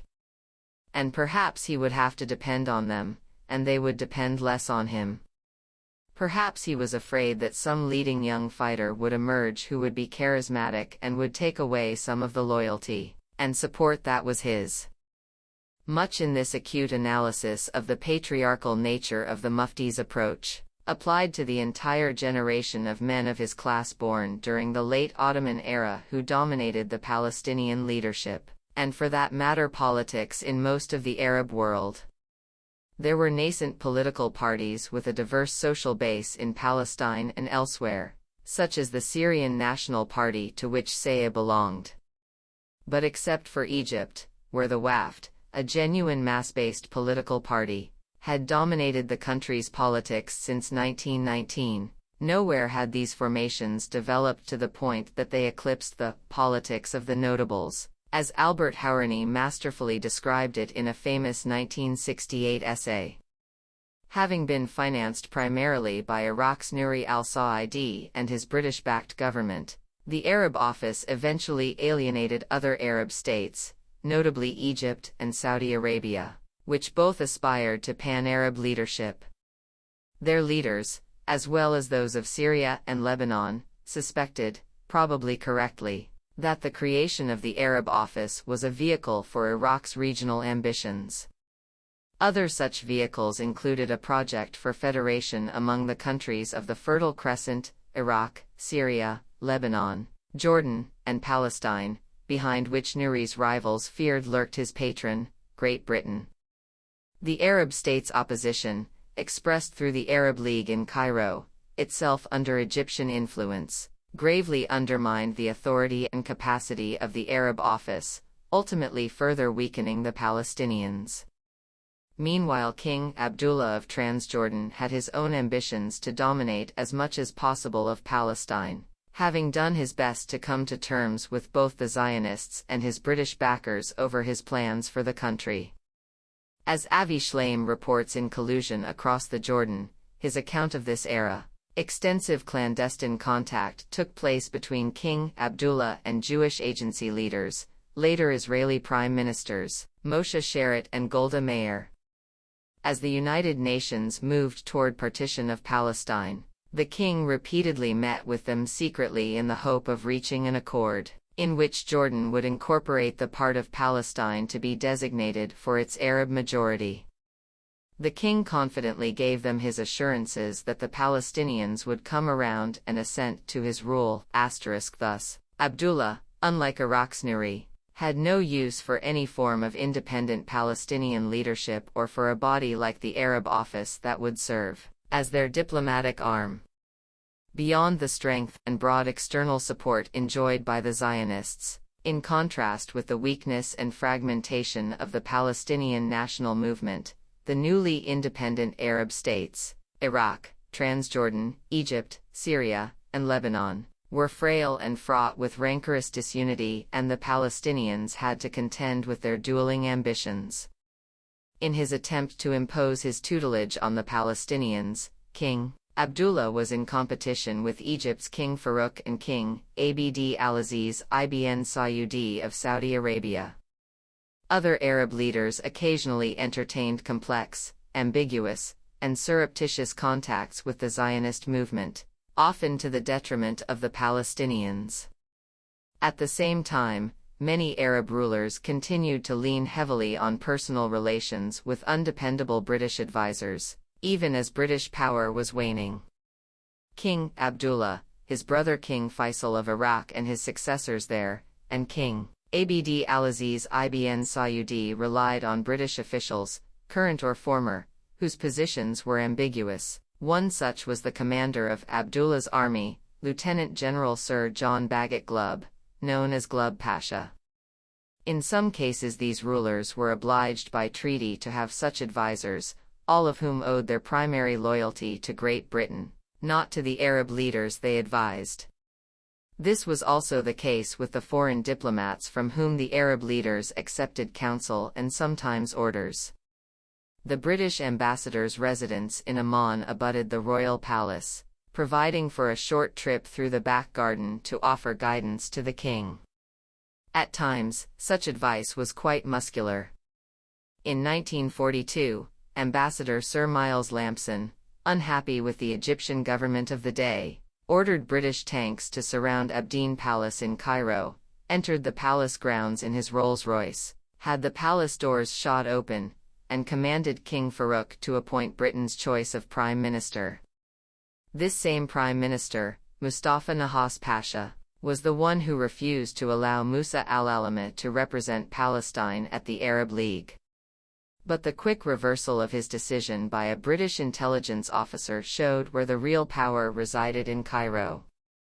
However much Arab leaders may have wished to demonstrate their post-war independence, the poor, backward states they led were entangled in a thick web of dependency, based on unequal treaties, continued foreign military occupation, and external control of their natural and other resources.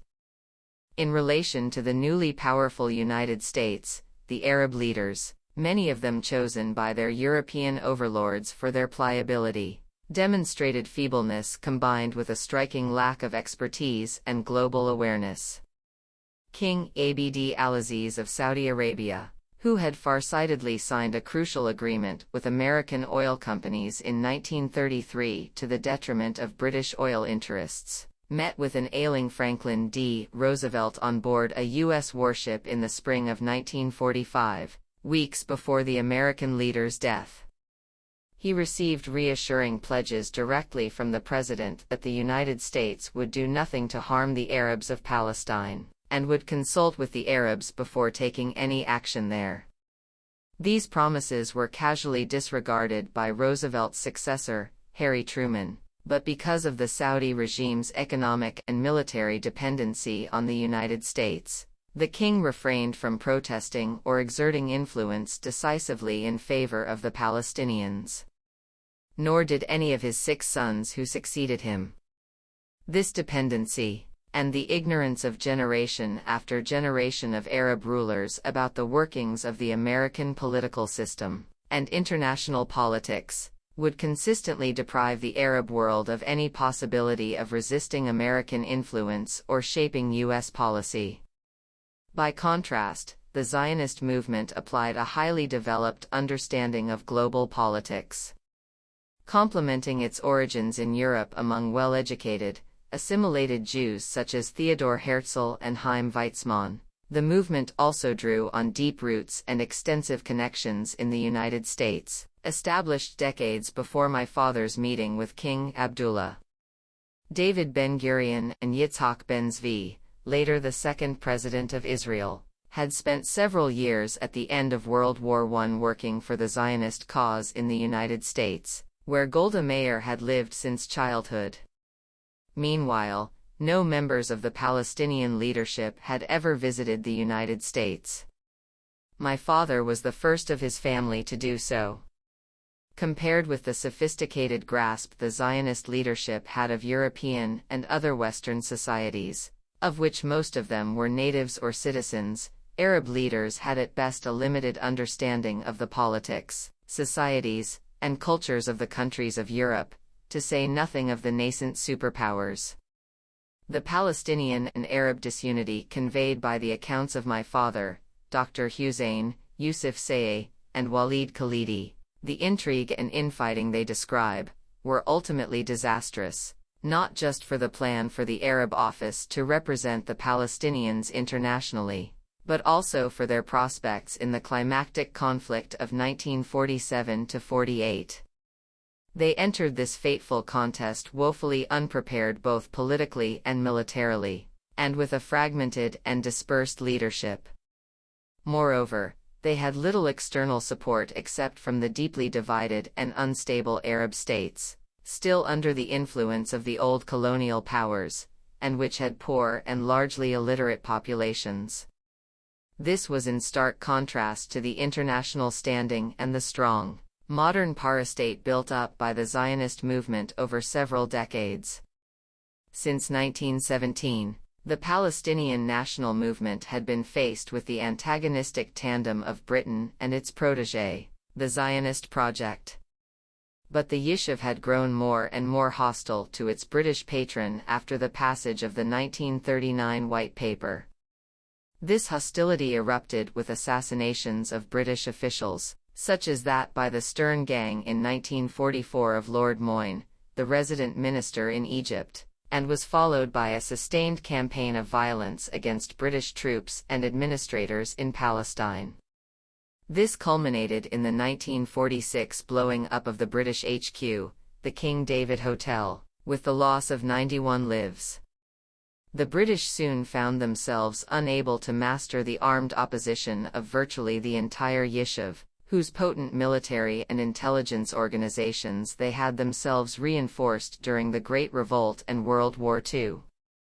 Reeling from deep post-war economic and financial problems and the unwinding of the centuries-old Indian Raj, Great Britain finally capitulated in Palestine. In 1947, the Clement Attlee government dumped the problem of Palestine into the lap of the new United Nations, which formed a UN Special Commission on Palestine, UNSCOP, to provide recommendations for the future of the country. At the UN, the dominant powers were the United States and the Soviet Union, a development the Zionist movement had shrewdly anticipated with its diplomatic efforts toward both, but which left the Palestinians and the Arabs flat-footed. The post-war realignment of international power was apparent in the workings of UNSCOP and in its majority report, in favor of partitioning the country in a manner that was exceedingly favorable to the Jewish minority, giving them over 56% of Palestine, against the much smaller 17% for the Jewish state envisioned by the 1937 Peel Partition Plan. It was visible as well in the pressure that went into fashioning General Assembly Resolution 181, which resulted from the UNSCOP Majority Report. The November 29, 1947, passage in the UN General Assembly of Resolution 181, which called for dividing Palestine into a large Jewish state and a smaller Arab one, with an international corpus separatum encompassing Jerusalem, reflected the new global balance of power. The United States and USSR, which both voted in favor of the resolution, now clearly played the decisive role in sacrificing the Palestinians for a Jewish state to take their place and control over most of their country. The resolution was another declaration of war, providing the international birth certificate for a Jewish state in most of what was still an Arab-majority land, a blatant violation of the principle of self-determination enshrined in the UN Charter. The expulsion of enough Arabs to make possible a Jewish majority state necessarily and inevitably followed. Just as Balfour did not think that Zionism would hurt the Arabs, it is doubtful that when Truman and Stalin pushed through UNGA 181 they or their advisors paid much heed to what would happen to the Palestinians as a consequence of their vote. Meanwhile, the creation of a Jewish state was no longer the outcome sought by Britain. Infuriated by the violent Zionist campaign that had driven it from Palestine, and not wishing to further alienate the Arab subjects of its remaining Middle Eastern empire, Britain abstained in the partition resolution vote. From the 1939 White Paper onward, British policymakers had recognized that their country's predominant interests in the Middle East lay with the independent Arab states and not with the Zionist project that Britain had nurtured for over 2 decades. With the UN partition decision, the Zionist movement's military and civil structures were backed by both of the nascent superpowers of the post-war era, and could prepare to take over as much of the country as possible. The catastrophe that ensued for the Palestinians was thus the product not only of their own and Arab weaknesses and of Zionist strength, but also of events as far afield as London, Washington, D.C., Moscow, New York, and Amman. Like a slow, seemingly endless train wreck, the Nakba unfolded over a period of many months. Its first stage, from November 30, 1947, until the final withdrawal of British forces and the establishment of Israel on May 15, 1948, witnessed successive defeats by Zionist paramilitary groups, including the Haganah and the Irgun, of the poorly armed and organized Palestinians and the Arab volunteers who had come to help them. This first stage saw a bitterly fought campaign that culminated in a countrywide Zionist offensive dubbed Plan Dalet in the spring of 1948. Plan Dalet involved the conquest and depopulation in April and the first half of May of the two largest Arab urban centers, Jaffa and Haifa, and of the Arab neighborhoods of West Jerusalem, as well as of scores of Arab cities, towns, and villages, including Tiberias on April 18, Haifa on April 23, Safed on May 10, and Beisan on May 11. Thus, the ethnic cleansing of Palestine began well before the State of Israel was proclaimed on May 15, 1948. Jaffa was besieged and ceaselessly bombarded with mortars and harassed by snipers. Once finally overrun by Zionist forces during the first weeks of May, it was systematically emptied of most of its 60,000 Arab residents.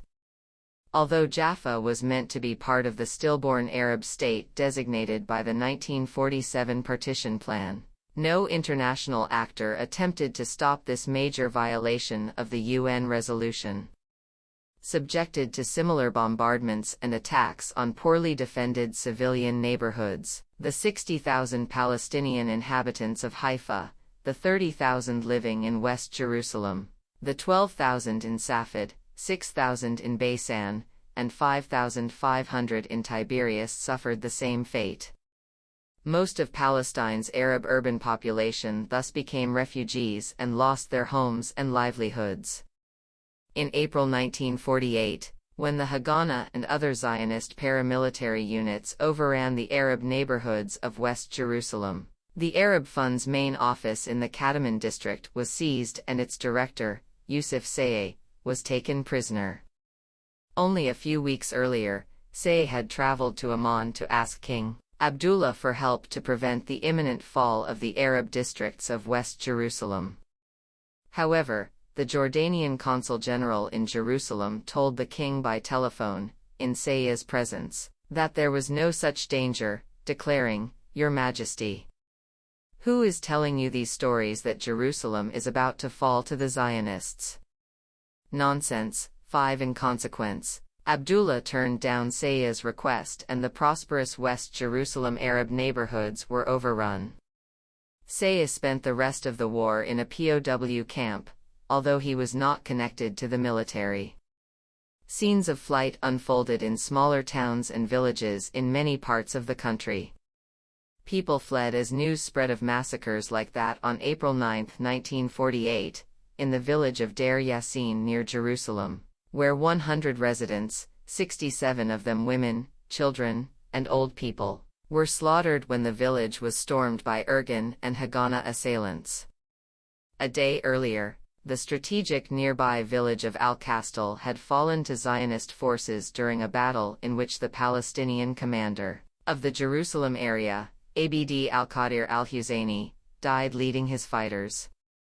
He too had just returned from a fruitless trip to an Arab capital, in this case Damascus, to beg for arms from an Arab League committee. Abd al-Qadir was the most competent and respected of Palestinian military leaders, especially after so many had been killed, executed, or exiled by the British during the Great Revolt. His death was a crushing blow to the Palestinian effort to retain control of the approaches to Jerusalem, areas that were supposed to fall to the Arab state under the partition plan. In this first phase of the Nakba before May 15, 1948, a pattern of ethnic cleansing resulted in the expulsion and panicked departure of about 300,000 Palestinians overall, and the devastation of many of the Arab majority's key urban economic, political, civic, and cultural centers. The second phase followed after May 15, when the new Israeli army defeated the Arab armies that joined the war. In belatedly deciding to intervene militarily, the Arab governments were acting under intense pressure from the Arab public, which was deeply distressed by the fall of Palestine's cities and villages one after another and the arrival of waves of destitute refugees in neighboring capitals. In the wake of the defeat of the Arab armies, and after further massacres of civilians, an even larger number of Palestinians, another 400,000, were expelled and fled from their homes, escaping to neighboring Jordan, Syria, Lebanon, and the West Bank and Gaza. The latter two constituted the remaining 22% of Palestine that was not conquered by Israel. None were allowed to return, and most of their homes and villages were destroyed to prevent them from doing so. Still more were expelled from the new state of Israel even after the armistice agreements of 1949 were signed, while further numbers have been forced out since then. In this sense, the Nakba can be understood as an ongoing process. Among those displaced in 1948 were my grandparents, who had to leave their Tal al-Rish home where my father and most of his siblings were born. Initially, my grandfather, now 85 years old and frail, stubbornly refused to leave his house. After his sons took most of the family to shelter in Jerusalem and Nablus, he remained there alone for several weeks. Fearing for his safety, a family friend from Jaffa ventured to the house during a lull in the fighting to retrieve him. He left unwillingly, lamenting that he could not take his books with him. Neither he nor his children ever saw their home again. The ruins of my grandparents' large stone house still stand abandoned on the outskirts of Tel Aviv. The Nakba represented a watershed in the history of Palestine and the Middle East. It transformed most of Palestine from what it had been for well over a millennium, a majority Arab country, into a new state that had a substantial Jewish majority. This transformation was the result of two processes: the systematic ethnic cleansing of the Arab-inhabited areas of the country seized during the war, and the theft of Palestinian land and property left behind by the refugees, as well as much of that owned by those Arabs who remained in Israel. There would have been no other way to achieve a Jewish majority, the explicit aim of political Zionism from its inception. Nor would it have been possible to dominate the country without the seizures of land. In a third major and lasting impact of the Nakba, the victims, the hundreds of thousands of Palestinians driven from their homes, served to further destabilize Syria, Lebanon, and Jordan, poor, weak, recently independent countries, and the region for years thereafter. In the immediate aftermath, however, Transjordan's King Abdullah was a beneficiary of the war. Memorably described as a falcon in a canary's cage, Abdullah had always wanted to rule over a larger domain with more subjects than small, sparsely populated Transjordan, which had a population of barely 200,000 when he arrived there in 1921. Thereafter he sought to expand his territory through a variety of means. The most obvious direction was westward, into Palestine, whence the king's lengthy secret negotiations with the Zionists to reach an accommodation that would give him control of part of the country. To further this aim, Abdullah privately approved the 1937 Peel Commission's recommendation to partition Palestine, the only Arab leader to do so, which would have annexed part of the Arab section to Transjordan. Both the king and the British opposed allowing the Palestinians to benefit from the 1947 partition or the war that followed, and neither wanted an independent Arab state in Palestine. They had come to a secret agreement to prevent this, via sending the Arab Legion across the Jordan River as soon as the mandate ended to occupy the part of Palestine allotted to the Arabs. This goal meshed with that of the Zionist movement, which negotiated with Abdullah to achieve the same end. However, when the stubborn but disorganized resistance of the Palestinians was overcome in the spring of 1948, in the context of the countrywide Zionist offensive and the Arab armies then entered Palestine, the Arab Legion, which was the instrument of Abdullah's expansionist ambitions, took the lead in opposing the advances of the new Israeli army. Under strong British influence, the Legion was armed and trained by Britain, commanded by British officers, and had more combat experience than any other Middle Eastern military. It succeeded in keeping Israel from conquering the West Bank and East Jerusalem, retaining the area for Abdullah while denying it to the Palestinians. As the historian Avi Shlaim noted, It is hardly an exaggeration to say that British Foreign Secretary Ernest Bevin colluded directly with the Transjordanians and indirectly with the Jews to abort the birth of a Palestinian Arab state. The rest of the newly independent Arab countries faced grim prospects after the 1948 war, not only because of the influx of Palestinian refugees. They had lost the battle over the partition of Palestine at the UN in 1947, and then lost the 1948 war as their armies were defeated, one, by the superior forces of the new Israeli state. Notwithstanding the widely accepted assertion that the Israeli army was dwarfed by 7 invading Arab armies, we know that in 1948 Israel in fact outnumbered and outgunned its opponents. There were only 5 regular Arab military forces in the field in 1948, as Saudi Arabia and Yemen did not have modern armies to speak of.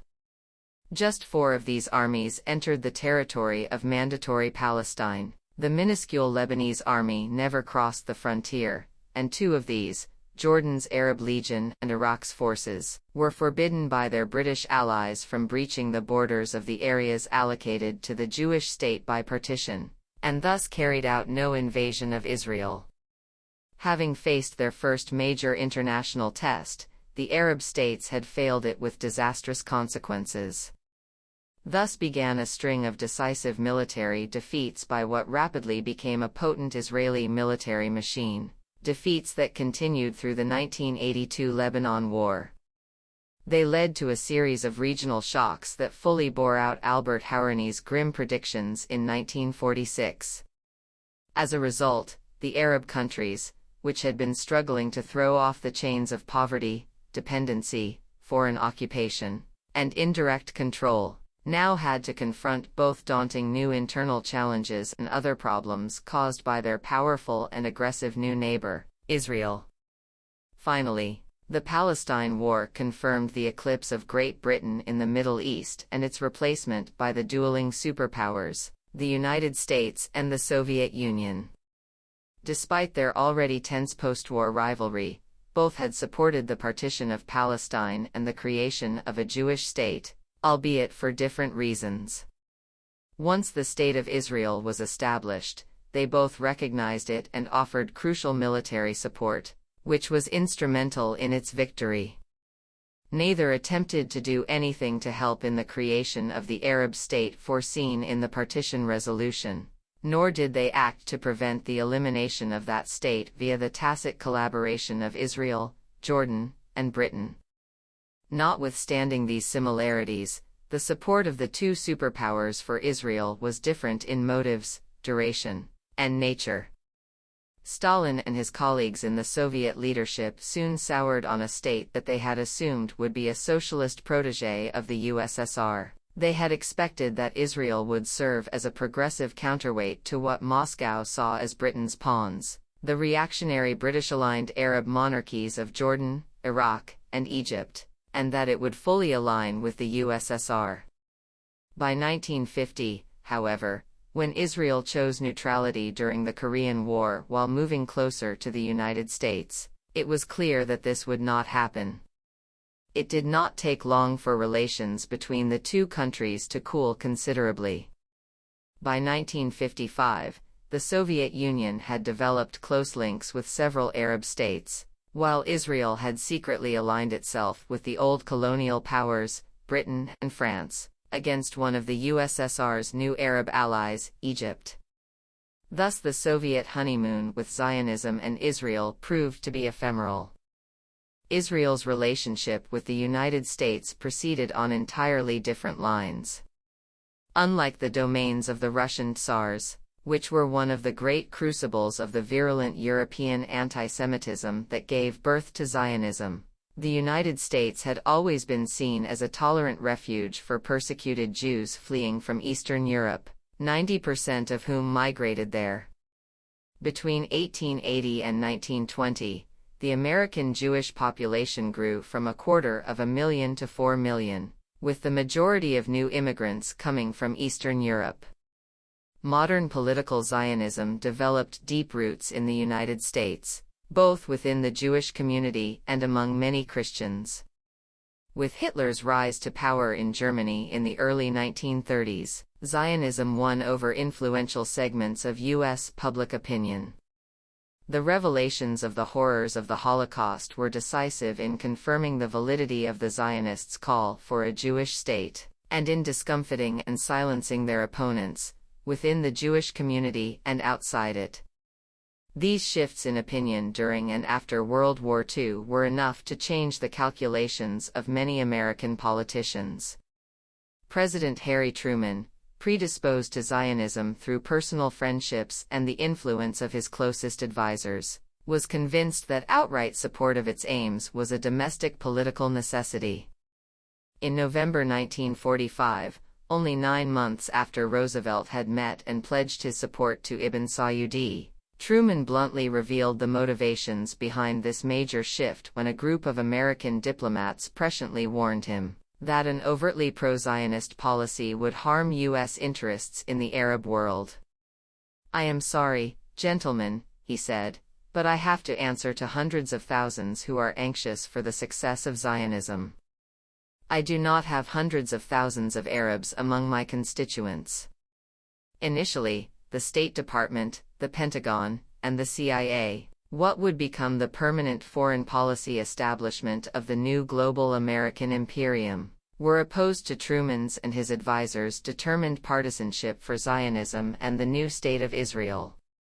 Yet Truman, who did not come from a patrician background, had no higher education. He was the last U.S. president without a college degree, and was inexperienced in foreign affairs, was not intimidated by the foreign policy establishment he had inherited.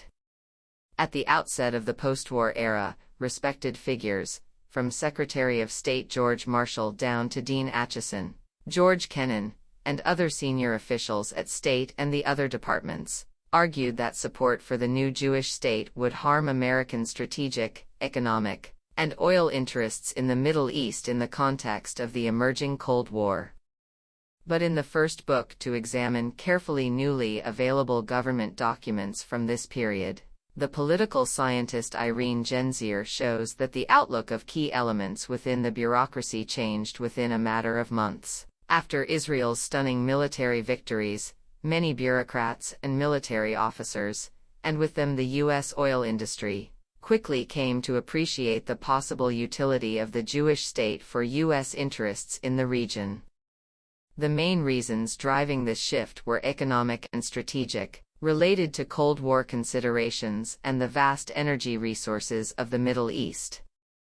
Militarily, the Pentagon came to see Israel as a potentially powerful ally.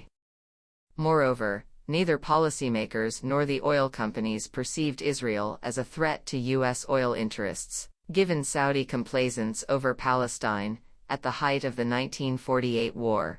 As Israeli troops overran most of the country and expelled hundreds of thousands of Palestinians, Marshall found cause to thank King Ibn Saudi for his conciliatory manner regarding Palestine. Thereafter, Saudi Arabia never rocked the boat where the close American-Israeli relationship was concerned. Indeed, it was seen by the Saudi royal family as completely compatible with the intimate American-Saudi connection that went back to the first oil exploration and exploitation deal of 1933. During its first decades, however, Israel did not receive the massive levels of American military and economic support that came to be routine starting in the early 1970s. Moreover, at the UN, the United States often took positions that were at odds with those of Israel, including voting for repeated Security Council condemnations of Israeli military actions. During the Truman administration, and indeed until the 1967 war, while generally favorable toward and supportive of the Jewish state, U.S. policymakers gave relatively little consideration to Israel per se. American leaders, from Truman on down, gave even less consideration to the Palestinians. In shock, defeated, dispersed, and temporarily leaderless, most Palestinians were only dimly aware of the global shifts that had left their homeland in ruins. The older generation, who over decades had come to see Britain as the primary enabler of Zionism, continued with great bitterness to regard it as the main source of their misfortunes. Palestinians also harshly criticized the failures of their own leadership, and expressed deep disgust over the performance of the Arab states and the incapacity of their armies to preserve more than 22% of Arab Palestine. This was combined with anger at Arab rulers for their disunity, and even worse, the complicity of some, notably King Abdullah of Jordan, with Israel and the great powers. Thus Isa al-Isa, writing after the Nakba from his place of exile in Beirut, skewered the Arab rulers. O little kings of the Arabs, by the grace of God! Enough feebleness and infighting. Once upon a time our hopes were on you. But all our hopes were dashed. For these many reasons, in the bleak new reality after the Nakba, more than 1 million Palestinians faced a world turned utterly upside down. Wherever they were, whether inside Palestine or not, they experienced profound social disruption. For the majority, this meant destitution, the loss of homes, jobs, and deeply rooted communities. Villagers lost their land and livelihoods, and urbanites their properties and capital, while the Nakba shattered the power of the country's notables together with their economic base.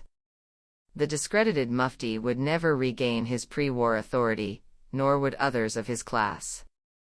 Social upheavals in much of the Arab world, often triggered by military-backed revolutions, would replace the notable class with younger leaders drawn from more diverse social strata. The Nakba produced the same result among the Palestinians.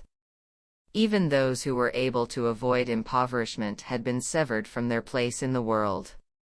This was the case for my aged grandparents, who were abruptly uprooted from their routines and from their home, losing most of their possessions. They were very fortunate by comparison with many others. Until they died in the early 1950s, they always had a solid roof over their heads, although they were obliged to move among the homes of their children, who were now scattered from Nablus and Jerusalem in the West Bank to Beirut, Amman, and Alexandria. After their visit in 1947, my parents had gone back to New York for my father to continue his studies, intending to return to Palestine when he finished. Neither of them ever saw Palestine again. For all Palestinians, no matter their different circumstances, the Nakba formed an enduring touchstone of identity, one that has lasted through several generations.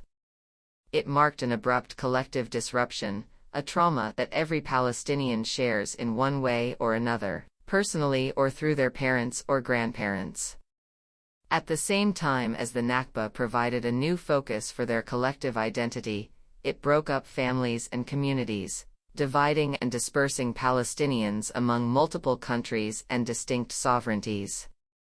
Even those still inside Palestine, whether refugees or not, were subject to 3 different political regimes: Israel, Egypt, for those in the Gaza Strip, and Jordan, for those on the West Bank and in East Jerusalem. This condition of dispersal, shirtat in Arabic, has afflicted the Palestinian people ever since.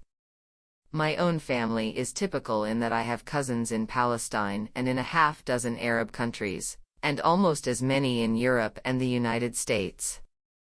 Each of these separate Palestinian collectives faced a range of restrictions on movement, held a variety of identity documents or none at all, and were obliged to operate under different conditions, laws, and languages. The small minority of Palestinians, about 160,000, who had managed to avoid expulsion and remained in the part of Palestine that had become Israel, were now citizens of that state. Israel's government, dedicated above all to serving the country's new Jewish majority, viewed this remaining population with deep suspicion as a potential fifth column. Until 1966, most Palestinians lived under strict martial law and much of their land was seized, along with that of those who had been forced from the country and were now refugees. This stolen land, an expropriation deemed legal by the Israeli state, including the bulk of the country's arable areas, was given to Jewish settlements or the Israel Lands Authority, or placed under the control of the JNF, whose discriminatory charter prescribed that such property could only be used for the benefit of the Jewish people. This provision meant that dispossessed Arab owners could neither buy back nor lease what had once been their property, nor could any other non-Jew. Such moves were crucial to the transformation of Palestine from an Arab country to a Jewish state, since only about 6% of Palestinian land had been Jewish-owned prior to 1948. The Arab population inside Israel, isolated by military travel restrictions, was also cut off from other Palestinians and from the rest of the Arab world. Accustomed to being a substantial majority in their own country and region, they suddenly had to learn to make their way as a despised minority in a hostile environment as subjects of a Jewish polity that never defined itself as a state of all its citizens. In the words of one scholar, by virtue of Israel's definition of itself as a Jewish state and the state's exclusionary policies and laws, what was conferred on Palestinians was in effect second-class citizenship. Most significantly, the martial regime under which the Palestinians lived granted the Israeli military near unlimited authority to control the minutiae of their lives. Displaced Palestinians who now lived outside the borders of the State of Israel, indeed the majority of the Palestinian people, were refugees, as were some who remained inside Israel. Those who had fled to Syria, Lebanon, and Jordan sorely taxed those countries' limited relief capacities. Initially, most of them found themselves in refugee camps managed by the United Nations Relief and Works Agency. Most refugees with means, employable skills, or relatives in Arab countries did not register with UNRWA or found other housing, and others were eventually able to move out of the camps and integrate in cities like Damascus, Beirut, Sidon, and Amman. Palestinians who never stayed in the camps or who swiftly made their way out of them tended to be better off, educated, and urbanized. Over time, others followed, and a large majority of refugees and their descendants came to live outside these camps. In Jordan, home to 2.2 million refugees registered with UNRWA, the largest single group, only 370,000 still remain in camps, as do only a quarter of the 830,000 registered refugees in the West Bank. Fewer than a quarter of the 550,000 refugees in Syria lived in camps before the civil war there, as do less than half of the 470,000 Palestinian refugees in Lebanon. The proportion is approximately the same among the 1.4 million registered refugees in the cramped territory of the Gaza Strip, which came under Egyptian control until 1967. Thus, although 5.5 million Palestinian refugees and their descendants are registered with UNRWA, most of them, about 4 million, and many others who never registered with the UN, do not live in refugee camps today. In 1950, King Abdullah realized his aspiration to enlarge his small kingdom, now called Jordan rather than Transjordan, by annexing the West Bank, an annexation that was recognized only by his closest allies, the UK and Pakistan. At the same time, the king extended Jordanian citizenship to all Palestinians within his newly expanded domain. This generous measure, which applied to the overwhelming majority of the Palestinian refugees living in exile in the Arab world and in the West Bank, belies a repeated assertion by Israel that the Arab states prevented the refugees from integrating, obliging them to remain in camps as a useful political weapon. While the old Palestinian political and economic elite had been discredited, some of its members, notably those who had opposed the Mufti, for example, Raghib al-Nashashibi, once the mayor of Jerusalem, adjusted rapidly to their new circumstances under the Hashemite monarchy. A few even took positions in the Jordanian government in Amman.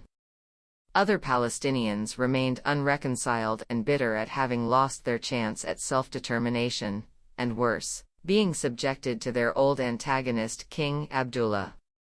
Although Jordan's Arab Legion, backed by Britain, had been the only army to hold its own against Israel's forces in 1948, preventing more of Palestine from falling under Israeli control, the price for being saved in this way, Hashemite rule over the West Bank and East Jerusalem, was steep. Abdullah's fealty to the hated British colonial masters, his opposition to Palestinian independence, and his widely rumored contacts with the Zionists all counted against him. My father, who had experienced Abdullah's attitude firsthand, refused to accept a Jordanian passport after his British Palestine Mandate passport expired. He eventually obtained a Saudi passport, through the intercession of his brother Dr. Hussein, who had met the Saudi foreign minister, and later King, Faisal ibn Abd al-Aziz, at the St. James's Palace Conference in London in 1939. Ultimately, King Abdullah paid the highest price for his dealings with Israel. In July 1951 he was assassinated in the broad esplanade of the Haram al-Sharif in Jerusalem, as he was leaving the Al-Aqsa Mosque after Friday prayers.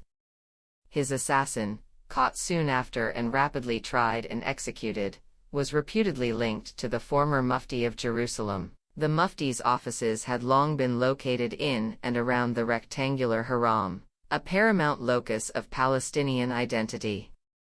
Rather than interring the slain king in a chamber adjoining the Haram next to the resting place of his father, Sharif Hussein of Mecca, it was decided to bury him in his capital, Amman.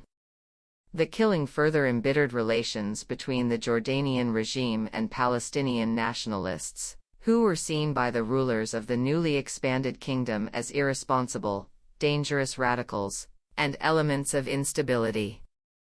The monarchy thereafter exploited the existing cleavages between many Jordanians and the country's new Palestinian citizens, who now constituted a majority of the population. Many Jordanians nevertheless came to see the Hashemite regime as an undemocratic and repressive bastion of imperial interests, one that served as a friendly buffer protecting the eastern frontier of the Jewish state. Although a sizable segment of Palestinians would eventually become prosperous and reliable pillars of Jordanian society, the tension between the regime and its Palestinian subjects endured for decades, eventually exploding into armed conflict in 1970. Palestinians who took refuge in Lebanon also became involved in the politics of the host country, although the number of refugees and their proportion of the total population were much smaller than in Jordan. Mainly Muslim, the Palestinians were never considered for Lebanese citizenship, because this would have upset the country's precarious sectarian balance, engineered by the French mandatory authorities to allow the Maronite Christians to dominate. Some Lebanese Sunni, Druze, Shiite, and left-wing politicians who were sympathetic to their cause in time came to see the Palestinians as useful allies in their efforts to reshape Lebanon's sectarian political system.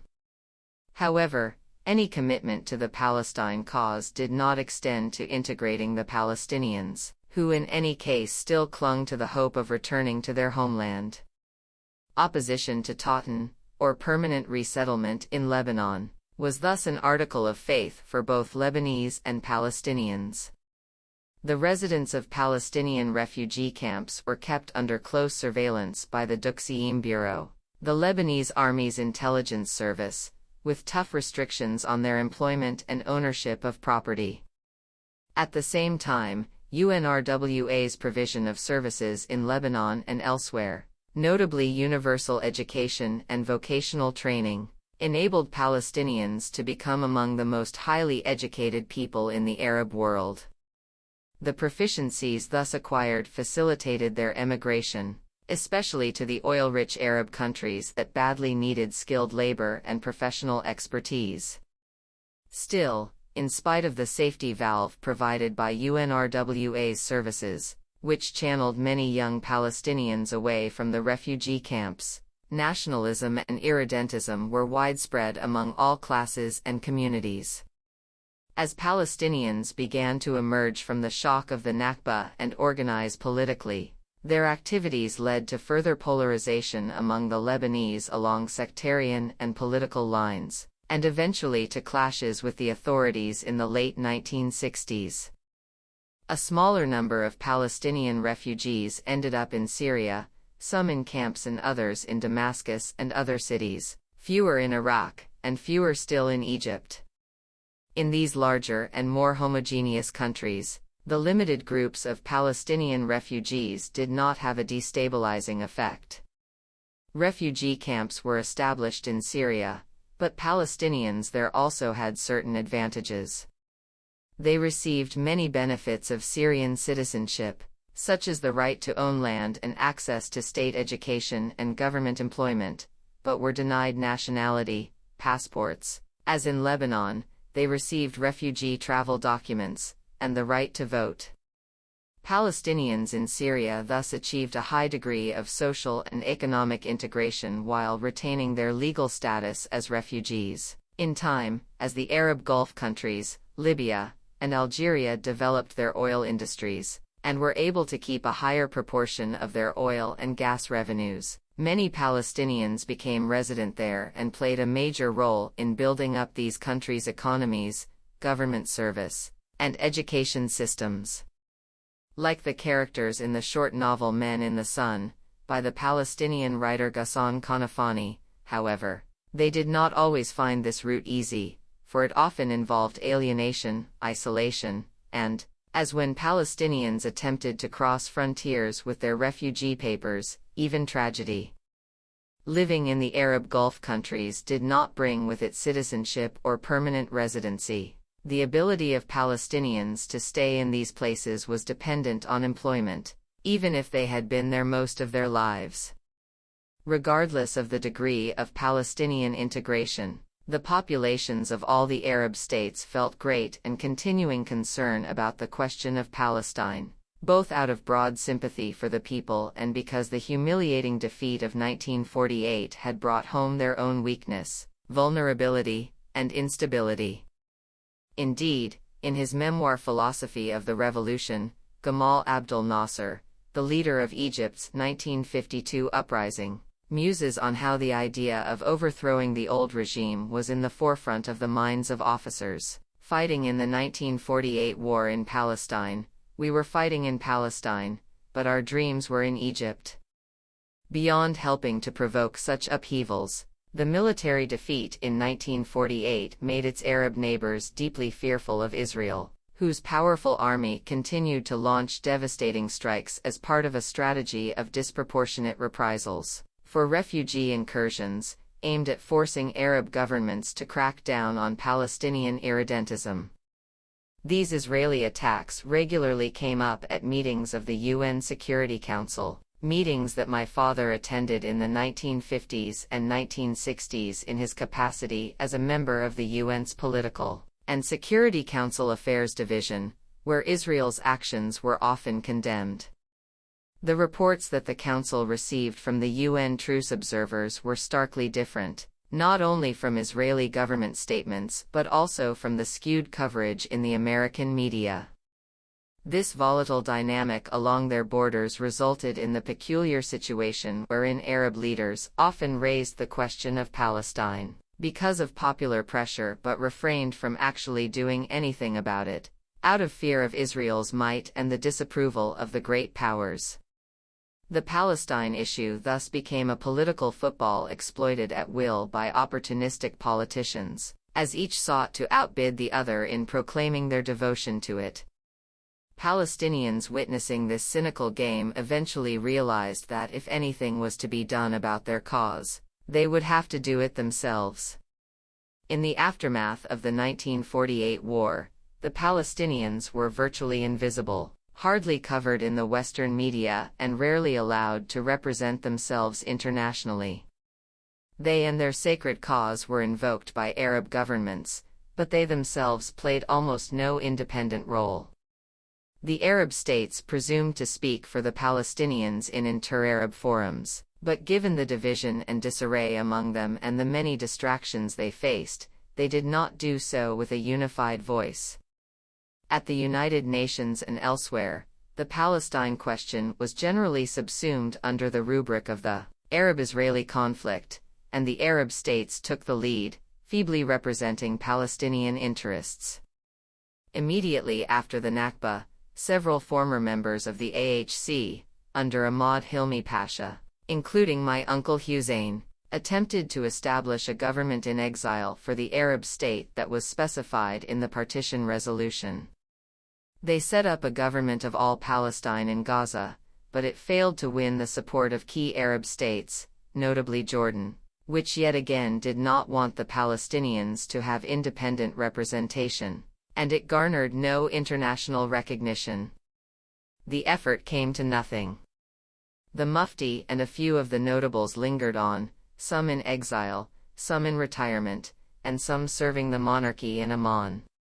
Several of the old leaders were involved in the brief 6-month democratic opening in Jordan, in 1956–57, represented by the nationalist government of Suleiman al-Nabulsi. These leaders included my uncle Dr. Hussein, who served as foreign minister in the nationalist government and then as prime minister for 10 days after al-Nabulsi was dismissed, and before King Hussein appointed a pliable government that imposed martial law.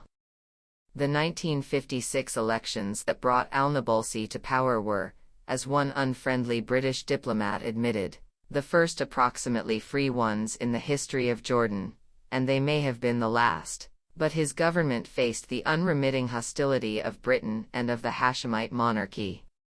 With the exception of this brief episode, none of the Palestinian Old Guard ever again played an important role in politics. It is striking, moreover, that after leadership passed to a new generation of Palestinians and a new class, almost none of the prominent figures were drawn from the notable families that had dominated Palestinian politics before the Nakba. The few political formations such as trade unions and other non-elite groupings like the Istiqlal Party that had developed in mandatory Palestine were irrevocably shattered by the Nakba. The only exception was the remnant of the Palestinian Communist Party, which before 1948 had a largely Arab membership and a mainly Jewish leadership. This became the core of the Israeli Communist Party, which from the 1950s onward developed into a Jewish-Arab vehicle for the political aspirations of many Palestinian citizens of Israel, as purely Arab formations were banned by the military regime in place until 1966. The party's activities were confined to the Israeli system, however, and for several decades it had little impact on Palestinians elsewhere. There was thus a sort of political tabula rasa among Palestinians after 1948. Into this post-Nakba political vacuum stepped the Arab states, many of which, as in Jordan under King Abdullah, had already tried to bring the Palestinians under their control. However, they were much more concerned with their own agendas, with avoiding conflict with their powerful and aggressive Israeli neighbor, and with ingratiating themselves with Israel's great power patrons. Rather than being allies of the Palestinians in their resistance to the low-level war being waged on them, the Arab governments hindered their efforts, and sometimes were complicit with the Palestinians' enemies. The prime example was Jordan, which after King Abdullah's annexation of the West Bank firmly repressed expressions of Palestinian nationalism, but other Arab states also prevented Palestinians from organizing or launching attacks against Israel. Spurred by the unwillingness or inability of the Arab states and the international community to reverse the disastrous consequences of 1948, Palestinian activism in various forms revived in the bleak post-Nakba environment. Small groups engaged in militant activity primarily aimed at mobilizing Palestinians to recover primary responsibility for their own cause by taking up arms against Israel. This started spontaneously and consisted mainly of uncoordinated raids on Israeli border communities. It took several years before such largely inchoate forms of clandestine armed action coalesced into a visible trend, and emerged from obscurity with the formation of organizations like Fatah in 1959. Beyond dealing with Israel's opposition to any Palestinian attempt to redress the status quo, Palestinians had to confront the Arab host governments, notably those of Jordan, Lebanon, and Egypt. These states were deeply reluctant to countenance attacks on their neighbor, given their profound military weakness vis-a-vis the Jewish state. Even when the new Palestinian movements did manage to establish themselves, they had to fend off attempts by some Arab states to bend them to their purposes. The formation of the Palestine Liberation Organization by the Arab League in 1964 at the behest of Egypt was a response to this burgeoning independent Palestinian activism and constituted the most significant attempt by Arab states to control it. The Egyptian government was in part reacting to its bitter experience in the period leading up to the 1956 Suez War.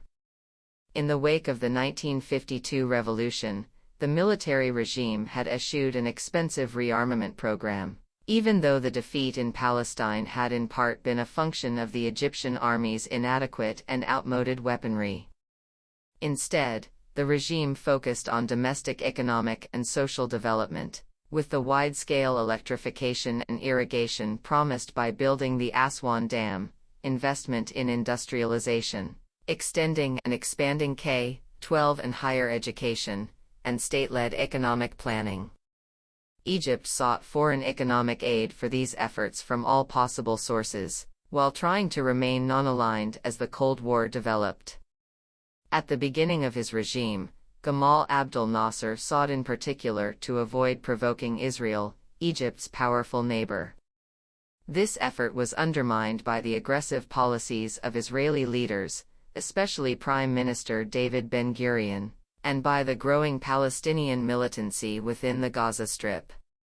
The large, concentrated refugee population there provided an ideal environment for the growth of this militancy, as confirmed in accounts by founders of the Fatah movement who were based in Gaza, among them Yasser Arafat, Abu Ammar, Sulla Khalaf, Abu Iyad, and Khalil al-Wazir, Abu Jihad. Years afterward, they talked about the obstacles, including arrest, torture, and harassment, that post-coup Egyptian intelligence placed in the way of their efforts to organize against Israel.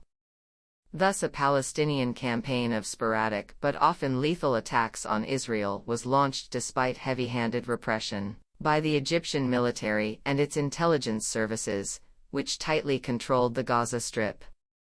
Israel's retaliation for the casualties inflicted by Palestinian cross-border infiltrators, known as Fedayeen, meaning those who sacrifice themselves, was massive and disproportionate, and the Gaza Strip bore the brunt of these attacks.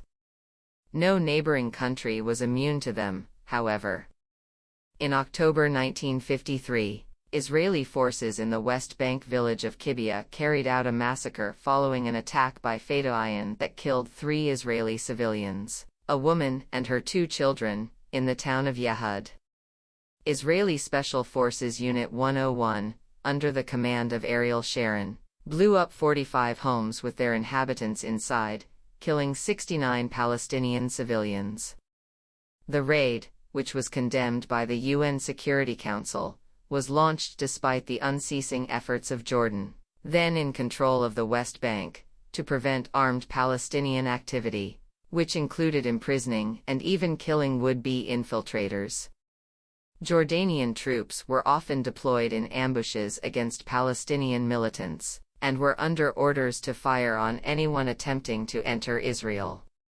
The Israeli leadership struggled over the policy of disproportionate force in 1954 and 1955, with then Defense Minister Ben-Gurion taking a bellicose position against the more pragmatic, nuanced stance of Prime Minister Moshe Sharett. Ben-Gurion believed that only the unremitting application of force would oblige the Arab states to make peace on Israel's terms. In Sharett's view, this aggressive approach needlessly provoked the Arabs and foreclosed opportunities for compromise. Like Ben-Gurion, though, Sharett was reluctant to give up any of the territory Israel had gained in 1948 or to allow any significant return of Palestinian refugees to their homes. In March 1955, Ben-Gurion proposed a major attack on Egypt and the occupation of the Gaza Strip. The Israeli cabinet rejected the proposal, only to acquiesce in October 1956 after Ben-Gurion replaced Sharett as prime minister and his militant ethos won out. Transmitted through acolytes such as Moshe Dayan, Yitzhak Rabin, and Ariel Sharon, Ben-Gurion's belligerent policies have pervaded the Israeli government's dealings with its neighbors ever since. In the build-up to this 1956 attack, Israel carried out a series of large-scale military operations against Egyptian army and police posts in the Gaza Strip. These culminated with assaults in which 39 Egyptian soldiers were killed in Rafah in February 1955, and another 72 in Khan Yunis 6 months later, with more soldiers killed in further operations, along with many Palestinian civilians. The manifest weakness of its army finally forced Egypt to abandon non-alignment and try to purchase arms first from the UK and the US. When that effort failed, Egypt in September 1955 agreed to a massive arms deal with a Soviet client, Czechoslovakia. Unable to respond to Israeli attacks, and embarrassed before Egyptian and Arab public opinion, the government meanwhile ordered its military intelligence services to help the Palestinian militants they had previously suppressed to launch operations against Israel.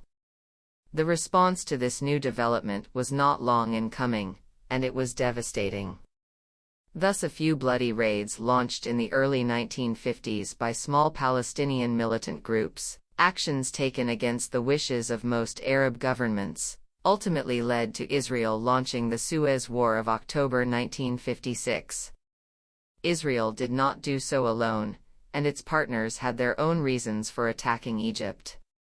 Old-school imperialists in office in Britain and France were enraged by Egypt's nationalization of the Franco-British Suez Canal Company, which was carried out in retaliation for the cancellation by the U.S. Secretary of State of a planned World Bank loan to build the Aswan Dam.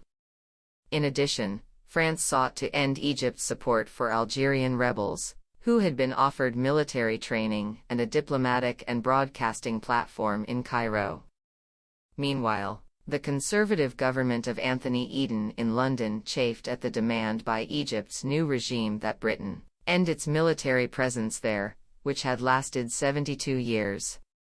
The British were also infuriated by Egypt's support for nationalist challenges to Britain's position in Iraq, the Gulf, Aden, and other parts of the Arab world. These challenges drove both countries to join Israel in its full-scale invasion of Egypt in October 1956. This second major Arab-Israeli war had a number of peculiarities. Unlike Israel's other conventional wars, in 1948, 1967, 1973, and 1982, which had multiple Arab protagonists, the Suez War was fought against only one Arab country. It was preceded by the Protocol of Sèvres, a secret agreement between Israel and the old colonial powers, France and Britain, that was drawn up a few days before the war began. Sèvres marked the end of the estrangement between Britain and the Zionist movement that went back to the White Paper of 1939. The war involved a further reversal of alliances. Israel's patrons in 1947–48, the United States and Soviet Union, ultimately sided with Egypt. Once the secret Sèvres Accord was negotiated, the tripartite offensive was launched under the pretext that Anglo-French forces were intervening only to separate the combatants. The Egyptian army was decisively and rapidly defeated. Despite the foregone conclusion of a military contest between a powerful Israel backed by two European powers, against a weak Third World country that had barely absorbed its new Soviet weapons, the political results were not favorable to the aggressors.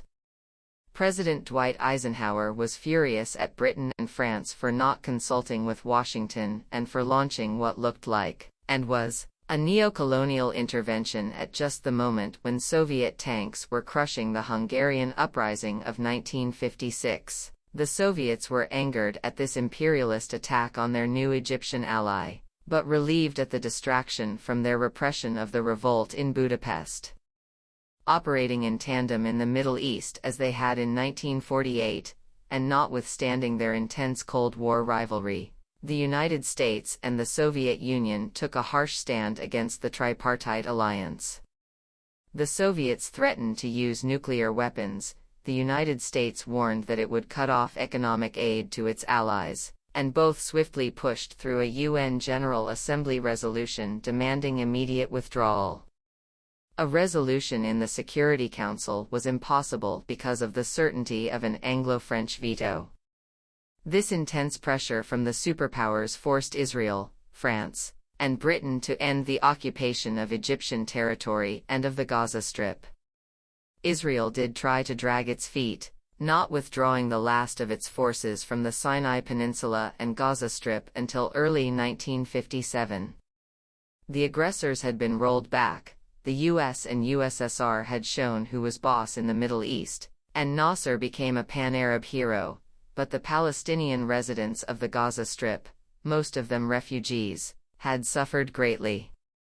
As the occupying Israeli troops swept through the Gaza towns and refugee camps of Khan Yunis and Rafah, in November 1956, more than 450 people, male civilians, were killed, most of them summarily executed. According to a special report by the Director General of UNRWA, in the first massacre, which took place in Khan Yunis and the neighboring refugee camp on November 3, 275 men were shot. 1 week later on November 12 in the Rafah camp, 111 were killed. Another 66 were shot between November 1 and 21. I was present once when Mohammed El Farah, who represented Jordan at the UN, recalled how several of his cousins who lived in Khan Yunis had been rounded up and executed. Israel's claim, that the Palestinian deaths were the result of clashes with troops searching for Fedayeen, was decisively debunked by the UNRWA report. The civilians were killed after all resistance had ceased in the Gaza Strip, apparently as revenge for the raids into Israel before the Suez War. Given the precedent of 1948 and the civilian massacres at Deir Yassin and at least 20 other locations, as well as the high civilian casualties in the raids of the early 1950s, such as that at Kibbutz, the gruesome events in the Gaza Strip were not isolated incidents. They were part of a pattern of behavior by the Israeli military. News of the massacres was suppressed in Israel and veiled by a complacent American media. The events of 1956 were an early installment of the heavy price that the people of Gaza paid, and still pay in the continuing war on the Palestinians. The French historian Jean-Pierre Filliot chronicles a total of 12 major Israeli military campaigns against Gaza, going back to 1948, some being full-fledged occupations and some constituting all-out warfare. The major wars between Israel and the Arab states often obscured how Gaza was targeted, as interstate conflicts directly involving the great powers invariably received more attention. It is not surprising that the Gaza Strip should have been the target in this way. It was the crucible of the resistance of Palestinians to their dispossession after 1948. Most of the founding leaders of Fatah and the PLO emerged from the cramped quarters of the narrow coastal ship. The militant Popular Front for the Liberation of Palestine drew its most fervent support there, and later on it was the birthplace and stronghold of Islamic Jihad and Hamas, the most strenuous advocates of armed struggle against Israel. Only a few years after the Nakba, the shock and humiliation it had caused Palestinians gave way to a desire to resist the powers ranged against them, in spite of the formidable odds. This led to the sequence of lethal armed raids that constituted both a direct response to the Nakba and a continuation of a 1948 strain of militancy. The raids triggered disproportionate Israeli retaliatory attacks on the neighboring Arab states, which ultimately led to the Suez War. Its genesis, sparked by Palestinian resistance to being supplanted in their homeland, was directly rooted in the Palestine question. The same had been true of the War of 1948. Both clashes are thought of almost exclusively in terms of a contest between the armies of Israel and those of its Arab neighbors. However, the refusal of the Palestinians to acquiesce in their dispossession dragged Arab states that were otherwise preoccupied, and that were neither seeking nor ready for war with Israel, into confrontations that rapidly escalated out of control.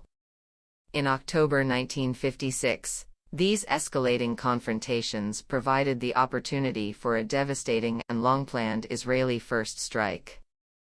Despite their manifest weakness, the dispersed, defeated Palestinians, written out of history by the victors of 1948, largely ignored or muzzled by the Arab governments, and sacrificed on the altar of the great powers' global ambitions, repeatedly managed to upset the regional status quo that was so unfavorable to them. The consequences for doing so in 1956, in Gaza and elsewhere, were grave. They were to be graver still in the next round.